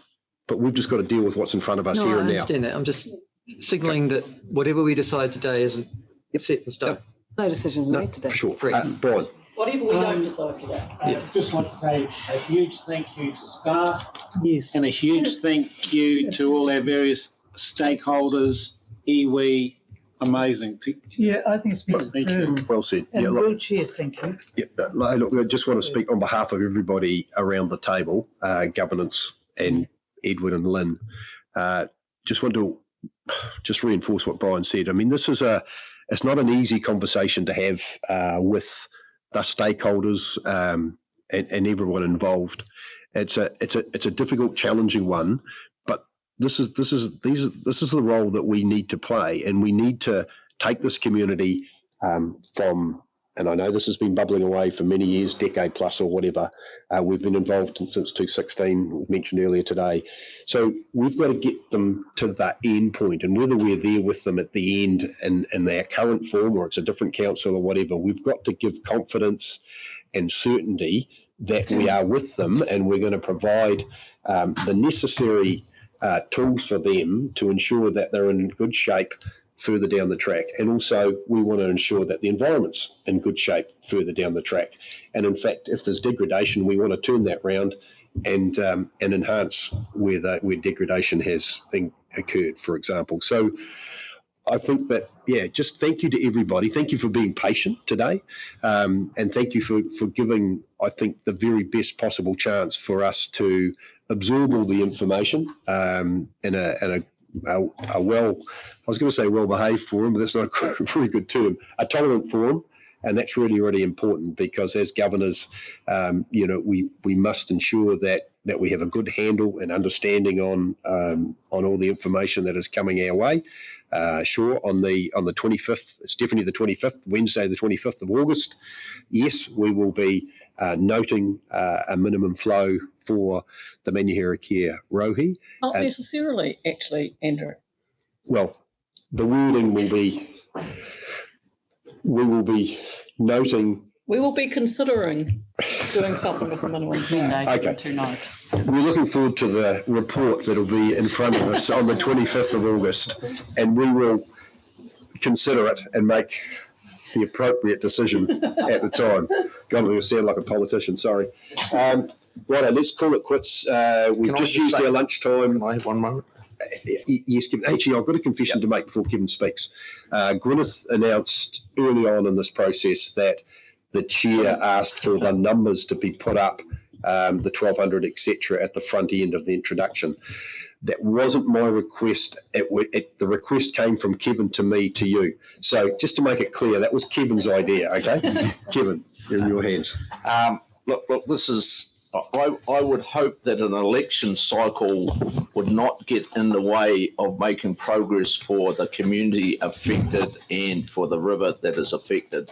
So I've never gone into a political election hoping to stop work leading into the next election. So we have got a job to govern for the community and make sure that process continues to go on. So I certainly will not be stopping, and I'm sure my colleagues around this table will not be stopping because we have an election coming forward.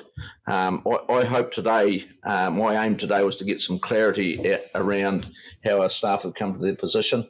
I think we have, whether we all agree 100% on where that is, I've certainly got a lot more clarity around it. I need to do some more thinking and some more work around that. But on the 25th, and Pete, thanks for your confirmation, but I'm really looking to have a position on the 25th that will be robust, solid, dependable, defendable, and the very best for both the river and the community.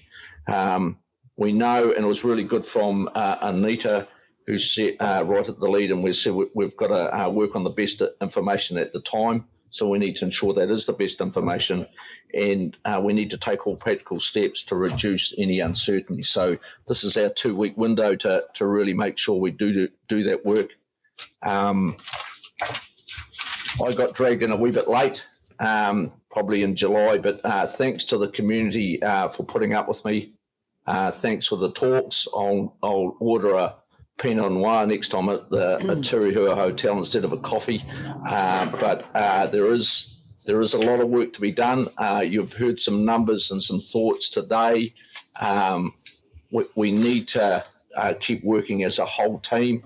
That's a bit cliched, isn't it? But we actually do, to make sure we do get a thriving and vibrant community at the end of it with a very good river. We have got a very good river, just got a few glitches here and there, but we need to grow that community and grow everything together. So if in doubt, ring and have a chat. And to Alec and his team and the staff team around this whole process, there was someone that sent me invites, and I think she's Rachel.